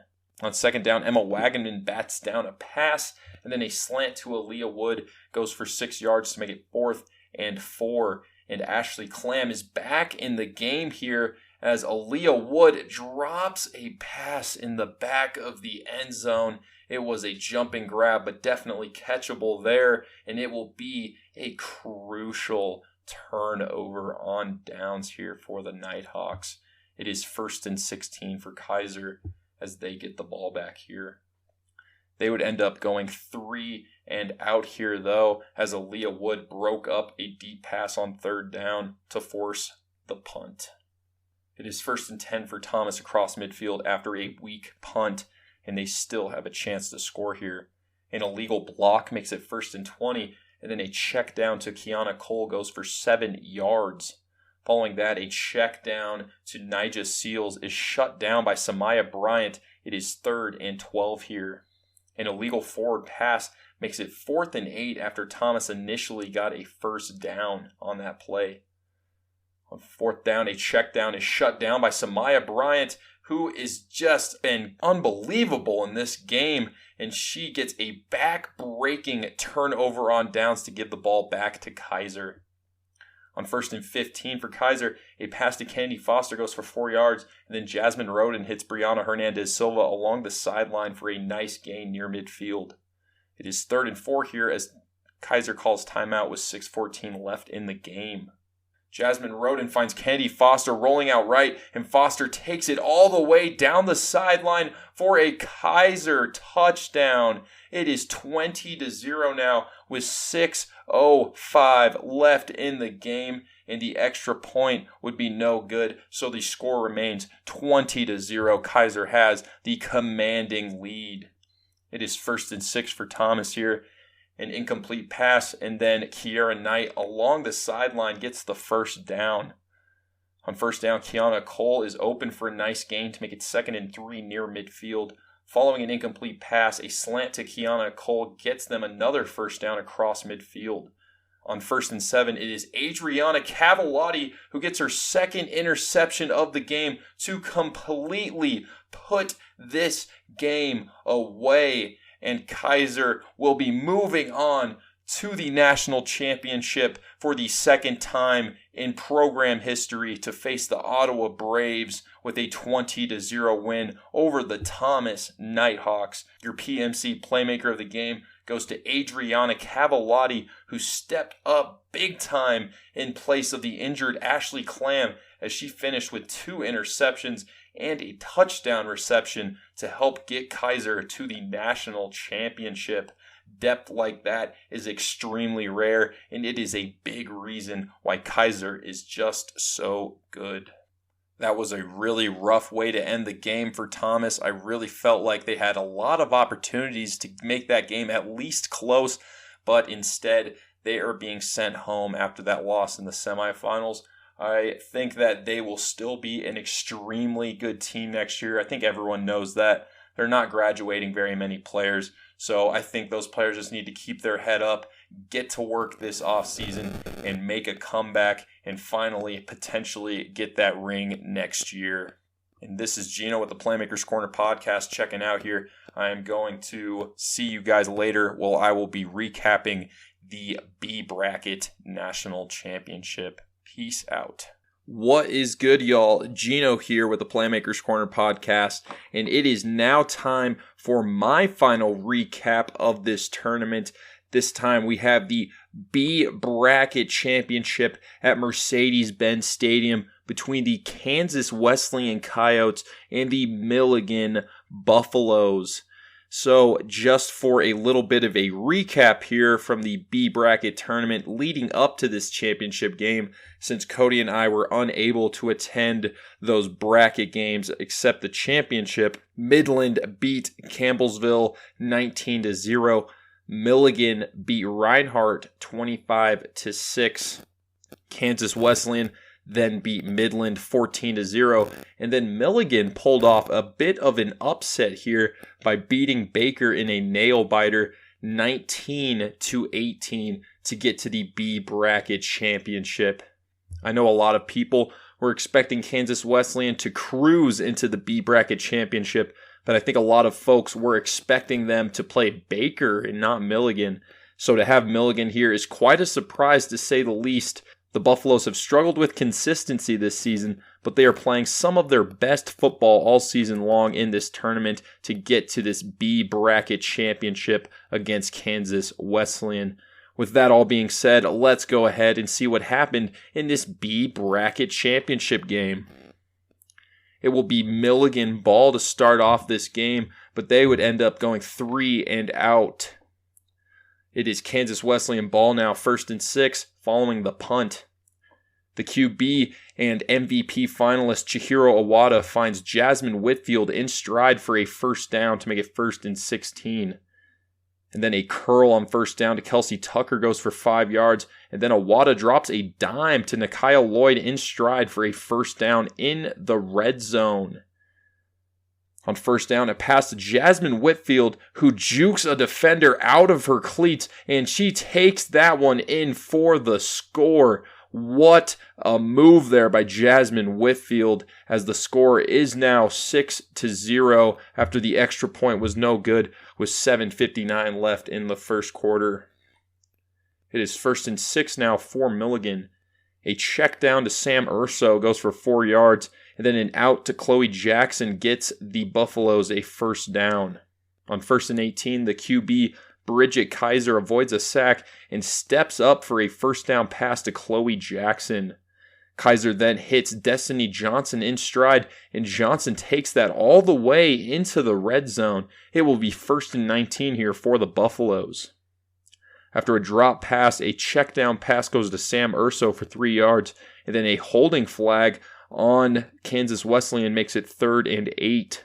On 3rd down, Bridget Keiser rolls out left and finds Caitlin Quinn for a toe-touch touchdown, and then the extra point is no good, so it is now 6-6 with 4:29 left in the first quarter. It is 1st and 6 now for Kansas Wesleyan. Chihiro Awada finds Jada Wilson along the sideline, and Wilson spins out of a flagpole for a first down. On 1st and 16, Awada keeps it for 8 yards, and then a pass to Jasmine Whitfield is good for the first down. It will be 1st and 20 here. A check down to the center, Alexis Jimenez goes for 10 yards, and then following a couple of drop passes on 4th down, Blakely Olis picks off a pass along the sideline to give the ball back to Milligan, and that will take us into the second quarter here, folks. It is 1st and 7 for Milligan near midfield to start off the second quarter. Caitlin Quinn takes a pass near midfield, and then on 2nd and about a half a yard, Abby Lynn Laprice gets the catch for the first down, and then offsides on Kansas Wesleyan makes it 1st and 6. On 1st and 6, Alexa Manser picks off the pass over the middle, and she takes that one across midfield. It is now 1st and 16 for Kansas Wesleyan. A dropped pass, and then a short pass to Jayla Howes goes for 7 yards to make it 3rd and 9. Chloe Jackson gets the pressure and forces an incompletion, so it is now 4th and 9 here for Kansas Wesleyan. The Coyotes are going for it here. Awada rolls out right and improvises with a pass to DeQuee over the middle for a first down into the red zone. On 1st and 11, following a drop pass, it is now 2nd and 11, and Awada finds Alexa Jimenez on a short pass near the end zone. It will be 3rd and 1 here. On 3rd down, Awada fires a bullet to Kieran DeQuee in stride for a Kansas Wesleyan touchdown, and they take a 13-6 lead as Jada Wilson catches that extra point with 5:36 left here in the half. 1st and 6 here for Milligan. A pass to Sam Urso gets the Buffaloes a 1st down, and then Bridget Keiser keeps it for 8 yards. Diane Rabano shuts down a check down pass, and then a screen pass to Chloe Jackson makes it 4th and 4. The Buffaloes are going for it here, and Abby Lynn Laprice on the reception for a 1st down. On 1st and 19, a wheel route to Destiny Johnson gets them a solid gain, and then that will take us to the 2-minute warning. Following an incomplete pass, a short pass to Sakaya Noel makes it 4th and 4, and then an incomplete pass on 4th down, and that will be a turnover on downs here. A quick out to DeQuee goes for 8 yards here for Kansas Wesleyan, and then Destiny Johnson gets the pressure to force an incompletion to make it 3rd and 8 here. Kansas Wesleyan calls timeout with 40 seconds left following that incompletion. Following the timeout, Jasmine Whitfield drops the pass over the middle, so it will be 4th and 8 with 35 seconds left. The Coyotes are going for it, and Bethany Stevens pulls Jayla Howe's flag short of the 1st down for a big-time turnover on downs here. It is 1st and 18 for Milligan now. A quick pass to Sakaya Noel for 5 yards to make it 2nd and 13 as Milligan calls timeout here with 21 seconds left in the half. Ashton Weirley nearly makes a diving catch on the deep ball following the timeout, but it is incomplete, so now is 3rd and 13. Destiny Johnson makes a check down for a decent gain to make it 4th and 4 as Milligan calls timeout here with 9 seconds left in the half. But a dropped pass on 4th down following the timeout will be a turnover on downs, and that will take us to halftime. Kansas Wesleyan is up 13-6 in this B bracket national championship. It is 1st and 6 for Kansas Wesleyan to start off the second half here. A handoff to Kieran DeQuee gets them the 1st down. Then on 1st and 20, Jayla Howes catches a short pass for 8 yards. A swing pass to Alexa Jimenez gets them down midfield to make it 3rd and 2. Following an incomplete pass, Awada rolls out right on 4th down and finds Kieran DeQuee for a 1st down across midfield. DeQuee is having a great tournament so far. It is 1st and 3 here for the Coyotes. A short pass to Jasmine Whitfield gets them a 1st down into the red zone. On 1st and 13, following a drop pass, Awada finds Jasmine Whitfield along the sideline to put Kansas Wesleyan near the end zone. It is 3rd and 4 now. On 3rd down, Chihiro Awada keeps it, and she goes untouched into the end zone for a Coyote touchdown. The Coyotes now lead 19-6 here with 6 minutes left in the 3rd quarter. It is 1st and 6 here for Milligan now. Bridget Keiser somehow avoids a sack, but a flag guarding penalty makes it 1st and 11. After a dropped pass, Keiser and Weirley connect for a 1st down to make it 1st and 20. But the Buffaloes would end up punting on this drive after Diane Rabano and Alexa Manser ended up making some big plays, along with Lexi Marquez, who is in for the injured Angel Roman, and she is also making some plays here to force Milligan to punt. It is 1st and 9 for Kansas Wesleyan after the punt. Awada keeps it for 7 yards to make it 2nd and 2. After a couple of incomplete passes, it is 4th and 2 here, but it will be a dropped pass to make it a turnover on downs, and that will take us into the 4th quarter, folks. The Kansas Wesleyan Coyotes have a 19-6 lead here over Milligan heading into the final quarter of this B bracket national championship.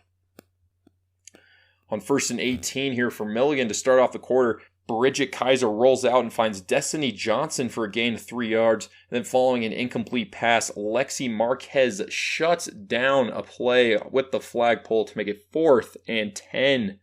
And then an incomplete pass on 4th down will make it a turnover on downs here. It is Kansas Wesleyan ball, 1st and 10, with under 10 minutes to go here following the turnover on downs. It is Kansas Wesleyan ball now, 1st and 10, with under 10 minutes to go following the turnover on downs. Awada rolls out left and squares up and finds Kieran DeQuee, and DeQuee takes that one into the red zone for a big-time 1st down. She is just having a phenomenal national tournament performance. She has clearly been the number 1 target for Awada, and Milligan will call timeout following that big play with 8:57 left in the game.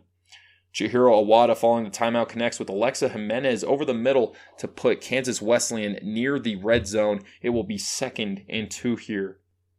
On 2nd down, Chihiro Awada fires a bullet to a diving Kelsey Tucker, who makes an unbelievable play for the touchdown. It is 25-6 now. The extra point was no good, so it is 25-6. And that, folks, will be the final score in this one as Kansas Wesleyan wins the B bracket championship over Milligan with a 25-6 win. Congratulations to the Kansas Wesleyan Coyotes on winning the silver bracket championship. They are a team with a very, very bright future and are truly a piece or two away from being in that upper echelon of teams nationally. I really expect them to have a great offseason to take that next step and join the A bracket for next year's national tournament, because I know those coaches and players are beyond ready to make that happen. Your PMC Playmaker of the game is going to the MVP finalist Chihiro Awada for her 4-touchdown performance to cap off an amazing first season in America. She has arguably the brightest future of any flag football player in NAIA, and it has been an absolute pleasure to watch her play this season along with the rest of this Kansas Wesleyan squad. And as for Milligan, that was a tough way to lose, but they really can be nothing but happy with that result, as they surprised everyone by getting to the silver bracket championship despite all odds. They have proven that they also have a bright future here. No matter how you look at it, this is a great way for a brand new program to end their season. Coach Witten and the rest of that team should keep their heads up as they have a whole offseason ahead of them, and I expect them to make a lot of improvements. And with that all being said, this is Gino with the Playmakers Corner podcast, checking out for the final time for this national tournament, and I'm going to pass the mic off to Cody, who has your recap for the national championship game in the A bracket between the Ottawa Braves and the Keiser Seahawks. Peace out, y'all. And now you've waited through the B bracket championship, the B bracket recap, the semifinals, the quarterfinals, and the pool play. But if you look back to the conference tournament episodes, this is what it feels like we've been waiting for this entire time, and that is Keiser versus Ottawa, the Sun Conference champs versus the KCAC champs here. Finally squaring off at Mercedes-Benz Stadium in Atlanta here. Keiser coming in undefeated against NAIA opponents heading into this game, and Ottawa having secured the number 1 seed in this tournament format here, trying to defend their back-to-back-to-back title with another back thrown in there, and Keiser trying to be the first non-Ottawa program to bring home a national championship. Let's go ahead and tune in to this game and see what went down. And so to start this game, it is going to be Keiser Seahawk ball, and they are going to pass left to Brenda Ramirez, who gets to the 19-yard line. Now, on 2nd down, they do try and pass for Kennedy Foster, but that pass will be incomplete here and force a 3rd and 1 here, where Jasmine Roden is going to throw a sidearm to Hernandez Silva, who makes one defender miss until the 30-yard line, where she's finally brought down by Haley McKay. Now, Hernandez Silva is in motion right to left and then catches the pass in stride up the sideline into Ottawa territory. They then throw another pass left here, and then one lateral into another that is almost picked off, as in intercepted by Talea McInnes here, trying to get in between that lateral, but fortunately for Keiser, it will fall harmlessly to the turf, setting up 2nd and 10. They dial up another Brianna Hernandez Silva pass up the left sideline, gets a first down exactly to the 20-yard line. Now on first down in the red zone here, Jasmine Roden is going to try and take a shot down the seam intended for Ashley Clam, but instead it is going to be picked off, and Talia McInnes now cashes in on that former setup that she thought she had and does get a turnover on this play here, giving Ottawa the football, but on their own 2-yard line. So backs against the wall here. Here comes the Braves offense, and they start off with a throw to Spielberg. And 2 pitches later, eventually the lateraling gets the Braves all the way out to the 24-yard line. Now there is a drop on first down here, and following that is a nice pass breakup by Ashley Clam.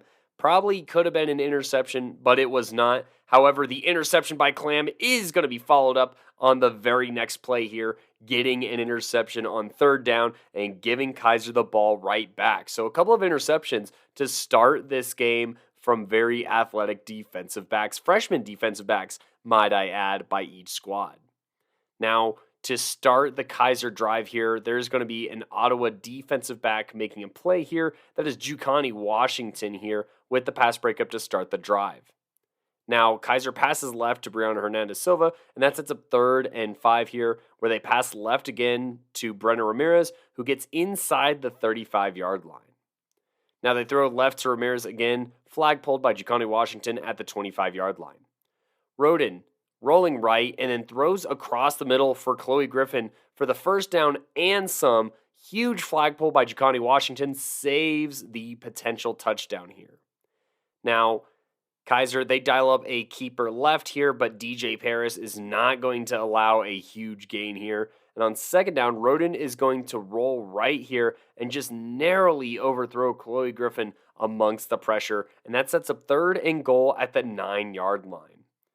Great coverage by Abby Brown here, the senior linebacker, does force an incompletion here. And that sets up a 4th down for Keiser in the red zone here. And there is a window here, but it is a very tight window on this pass. And it is just narrowly incomplete here, and that'll be a turnover on downs and give Ottawa the ball on their own 9-yard line. Now, there's a throw right here to start the drive, and an insane Sydney Woodman flagpole stops it at just the 13-yard line. Woodman gets another flagpole on an Osborne reception here, and that minimalizes the damage not entirely, but it minimalizes it to just allowing a first down. Carrera on this first down play breaks the pocket right, steps up, and runs to the 29-yard line before Samaya Bryant finally gets a flagpole here to stop the bleeding a little bit. On the following play, we will see a throw to Spielberg, who tries to lateral it, but the ball will hit the turf here at about the 38-yard line. And on 3rd and 2 here, it's going to be a throw right to Camacho, who does pick up a first down. On the first down play, Carrera scrambles left and throws across the grain to Addie Osborne here, who makes a great catch to about the 30-yard line. And another Osborne dump-off here is going to get to the 22-yard line.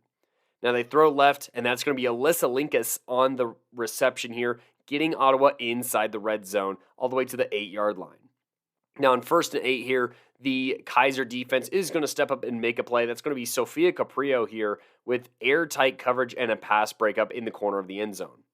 However, on this next play, Osborne is going to leak left, catch left, and sprint for the touchdown here. Addie Osborne once again being the weapon X, basically, of this Ottawa squad here, rising in the biggest game of the season. Now, the PAT pass to Linkus is no good, but Ottawa will still take a 6-0 lead with 4 minutes and 48 seconds left in the first half. Yes, this game is flying by. And now, Keiser, they're going to try and respond here, and they throw left to Ramirez, getting a first down. They are cashing in on this first down left throw here to Brenna Ramirez. And on this first down play, they sell that, but then throw a deep shot where Ramirez reels it in and barely steps out of bounds prior to the red zone. They spam the Ramirez pass again, and she gets a first down all the way into the red zone. Brenna Ramirez having a lot of targets in this game and proving to be a security blanket, gaining at least a handful of yards every single time. Now, following an incompletion here on first down, it's going to be the 2-minute warning. And to start the 2-minute warning, they're going to have Foster motion from left to right. They're going to snap and throw across the middle to Hernandez Silva, who evades 2 defenders here and scores for the Ottawa Braves here. The PAT is no good, but Keiser knots this game up 6-6 with 1:54 to go. Brianna Hernandez Silva with an absurd move here to evade the defenders and score. Absolutely just swinging the hips the opposite direction and cantilevering into the end zone. Now, Ottawa here, 2 minutes is still plenty of time for this offense to do damage to you, and that is exactly their plan, as the very first pass finds Alyssa Linkus over the middle all the way to the 27-yard line. The Keiser pass rush does respond here with some pressure from Emma Wagenman that does force an incompletion. However, it is still only second down here, and there's a pass over the middle that is caught and draws a hold, setting up a very short down and distance to midfield with 1:20 to go. On this next play, though, Scalisi is going to deck Emma Wagenman, which draws an illegal contact penalty, losing 10 yards. On this play, now that they've reset, it's a flood right to Scalisi, who gets out of bounds here for a short gain. And then another pass to Scalisi on the following play will pick up a first down. Jaslyn Camacho motions from right to left, and the throw is followed by a Braves timeout here as Camacho reels that one in bounds. A pass left finds Marley Spielberg here that is pulled by Ashley Clam just inside the 20-yard line. Once in the red zone, Madison Carrera rounds and keeps left until Caprio pulls at about the 7-yard line here. Ottawa then throws, and Camacho makes an insane reaching grab behind her for the score with only 20 ticks left in the half. And on the PAT, Carrera is going to win the pylon foot race and put Ottawa up 13-6 with 20 seconds left. Just an absurd catch by Jaslyn Camacho. One of the best plays of the entire week here of any game. It was a highlight reel, and just, oh my gosh, it needs to be framed, honestly. What a reception. Now, Keiser here trying to see if they could do something here with 20 seconds. They throw right to Chloe Griffin, who gets out of bounds with 15 seconds left. Jasmine Roden keeps it herself and runs out of bounds with 9 seconds left. They then call a fake Clam handoff throw to Brianna Hernandez Silva, who takes a deep shot on this play. However, Haley McKay stays disciplined and breaks up the pass, and they will just kneel to take us to halftime. Ottawa leading 13-6 and knowing that they get the football out the gate. Now, the Braves come out here in the second half with a pass right to Scalisi that gets her flag pulled at the 18-yard line. They pass right to Scalisi again, but this time picking up a first down. Now, on first down, just outside of their own red zone now, Carrera's going to drop back here and take a deep shot right to Alyssa Linkus, who catches it and barely steps out at the 27-yard line. Now, in Keiser territory here, they're going to pass right, and Bailey Hodgins is going to get the catch here, and Sarah Villarreal is going to get the quick flag pull here, trying to avoid a huge catch and gain. Now, on the very next play, Caprio here gets a pass breakup that is almost an interception here, and Ottawa is going to try and settle down here with a pass right that is caught and also draws a flag here, pushing the Braves all the way to the 13-yard line. Now, the Braves get Camacho the ball right here to the 8-yard line. And on second down, there's going to be a huge flag pull by Ashley Clam on the Orsborn dump-off here that sets up 3rd and 9 here. Now, the Braves here snap the ball, and Carrera is going to slide right here, but then double back left and throw it to Scalisi. But that pass is going to be broken up by Sydney Woodman here. Maybe there's a chance here that this should be a pass interference call, as Woodman did have her back to the play here. But just wait, because there's going to be a delay of game and set it up 4th and 14 here. And there's going to be a pivotal moment, arguably the most pivotal moment of the entire game, I might argue here, as Brianna Hernandez Silva and Cavi go in, and Woodman is checked out here. And on 4th and 14, the pass is going to be too far for the receiver and sail over the receiver's hands, but a roughing the passer here on Keiser is going to give Ottawa not only the ball at the 7-yard line, half the distance to the goal, but it's going to give them a fresh set of downs. And that is just going to be too much for Keiser to outbalance here and keep out, because a pass to Linkus eventually, showing strong hands, rips in the ball for the score. And while Ashley Clam does get an interception on the PAT, it is now 19-6, Ottawa leading. Now, Keiser does get the ball here with 4:57 in the third, and this kind of feels like a drive that they absolutely need to score here, especially given what their defense had to go through on that last drive. It was a long drive, too, very methodical, and Keiser here needs to buckle down and show why they have been undefeated all season. And so they're going to pass right to Ashley Clam, and that's going to pick up a few yards, and then pass left to Brenna Ramirez once again for a first down. If we were tracking first down receptions in this game, Brenna Ramirez is absolutely raking them up and probably leading both teams in first down receptions. There's then going to be a pass to Brianna Hernandez Silva, who also draws a holding call here, putting them just inside the 30-yard line. This is a huge shot in the arm here, and they're going to take a shot in one-on-one to Ashley Clam, but Cynthia Holmes is going to make a huge pass breakup here in this one-on-one option. The Warner transfer making some noise in one of the biggest moments of this game. They're going to pass left to Ramirez here. This time she's getting inside the red zone here, so another first down reception for Brenna Ramirez, just having a heyday over here on this left boundary. They're then going to pass left to Kennedy Foster, who gets to the 12-yard line, and then a quick pass to Foster once again is going to end the quarter and set up 3rd and 8 in the red zone here. Now that we've flipped fields in the beginning of the fourth quarter, Keiser trying to cut this to a 1-score lead. Jasmine Roden is going to throw it over the middle, and it's going to be intercepted by DJ Paris here. The usual pass rusher dropping back in coverage here, getting the interception and returning it to the 22-yard line here. And Ottawa now in bleed the clock mode, trying to secure their 4th championship. Now Ottawa, they're going to pass left to Hodgins to start this drive, and then another pass on the following play to Alyssa Linkus. Carrera is going to run left and end up short of midfield here, and Ottawa is going to actually burn a timeout here as they are facing 4th down already to midfield, but it's really hard to stop the athlete that is Madison Carrera, who keeps it herself and not only gets the first down, but gets inside the 30-yard line of Keiser. They're then going to pass left here, and it's going to be to the 21-yard line here. And then they're going to run Camacho in motion, commotion even, left to right, and pass to her is going to be caught and brought to the 16-yard line. There's going to be another pass to Alyssa Linkus that sets up 2nd and 11 here, and Keiser is calling stunts to try and throw off this offense here, but it might be a little bit too late in this game here, as there's another complete pass that gets to this 6-yard line.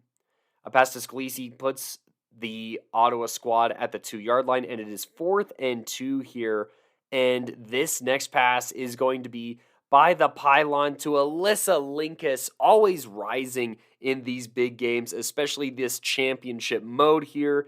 And there's going to be a completed pass to Marley Spielberg here that makes this a 20-point lead with less than 5 minutes to go in this ball game. Now Keiser here, they're going to try with a few passes to Ramirez, Griffin, Brown Hernandez Silva, and Clam that puts them all the way inside the red zone here.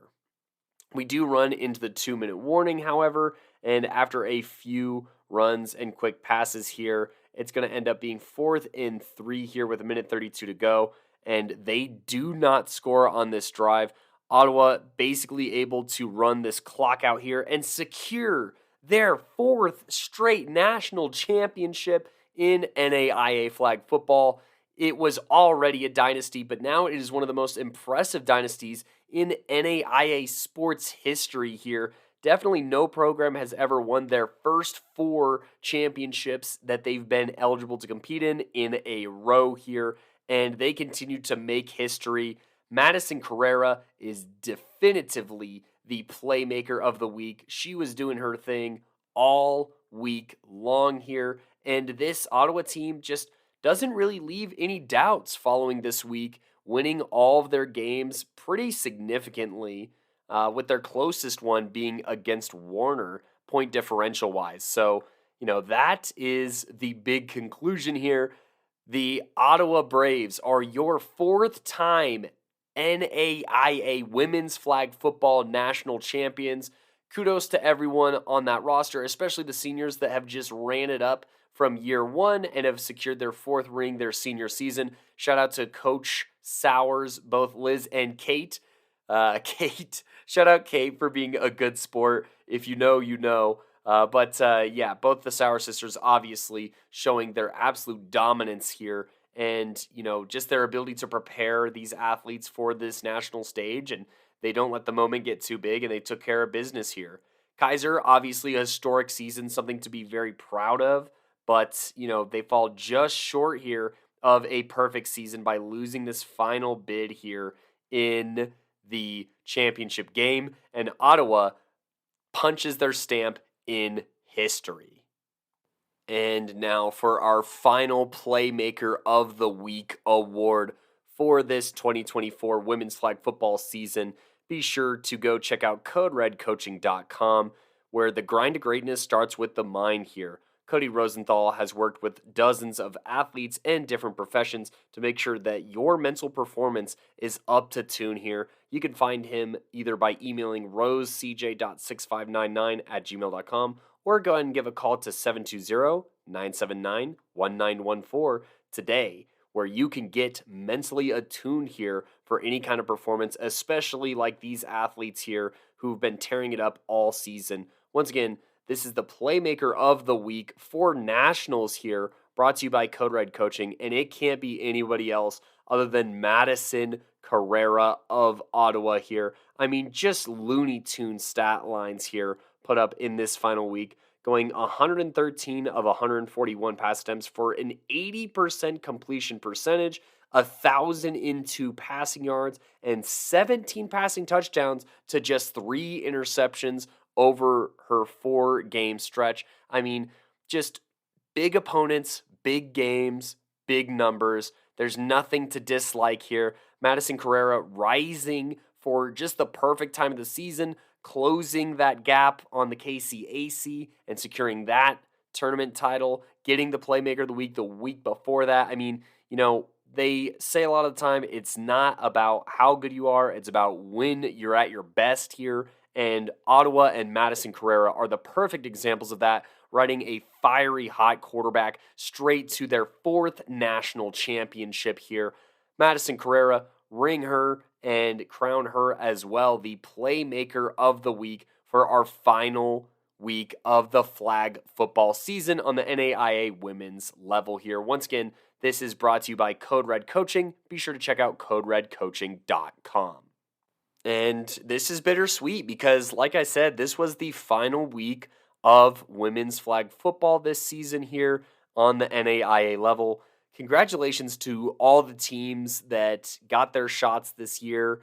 And, we're looking forward to the programs that are still developing. We're looking to the programs that are still rebounding. We're looking to the programs that are still trying to take away that crown. And obviously, congratulations to Ottawa for another job well done. It has been so fun covering this season. I speak for myself, Gino Vigil, as well as Simon Villanos here. You can check out all of the content that we got at Nationals anywhere that you listen to podcasts, Spotify, Apple Podcasts, Google Podcasts, and all of our recaps throughout the season. You can see everybody who has won a Playmaker of the Week on our social medias via Instagram, Twitter, or Facebook at Playmaker Corner on Twitter/X and Playmakers Corner on Instagram and Facebook here. We are also posting a ton of highlights as well as interviews from Nationals on our Tik Tok as well. We will also repost all of those to Instagram, so please go check us out on TikTok at Playmakers Corner, where it has just been so awesome to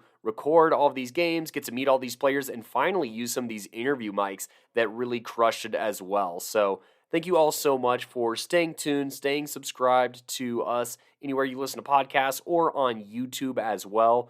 It has been, it's making me sad to think that this season is over, But, we have plenty of more content coming up. We swung by the Mile High Blaze. Colorado flag football is sanctioned on the high school level for this fall season. You already know we're going to be covering that. We got tackle football season previews, watch lists, and interviews all crashing your way for the remainder of summer. But until next time, I have been your host / showrunner for this episode, Cody Stauffer, signing off.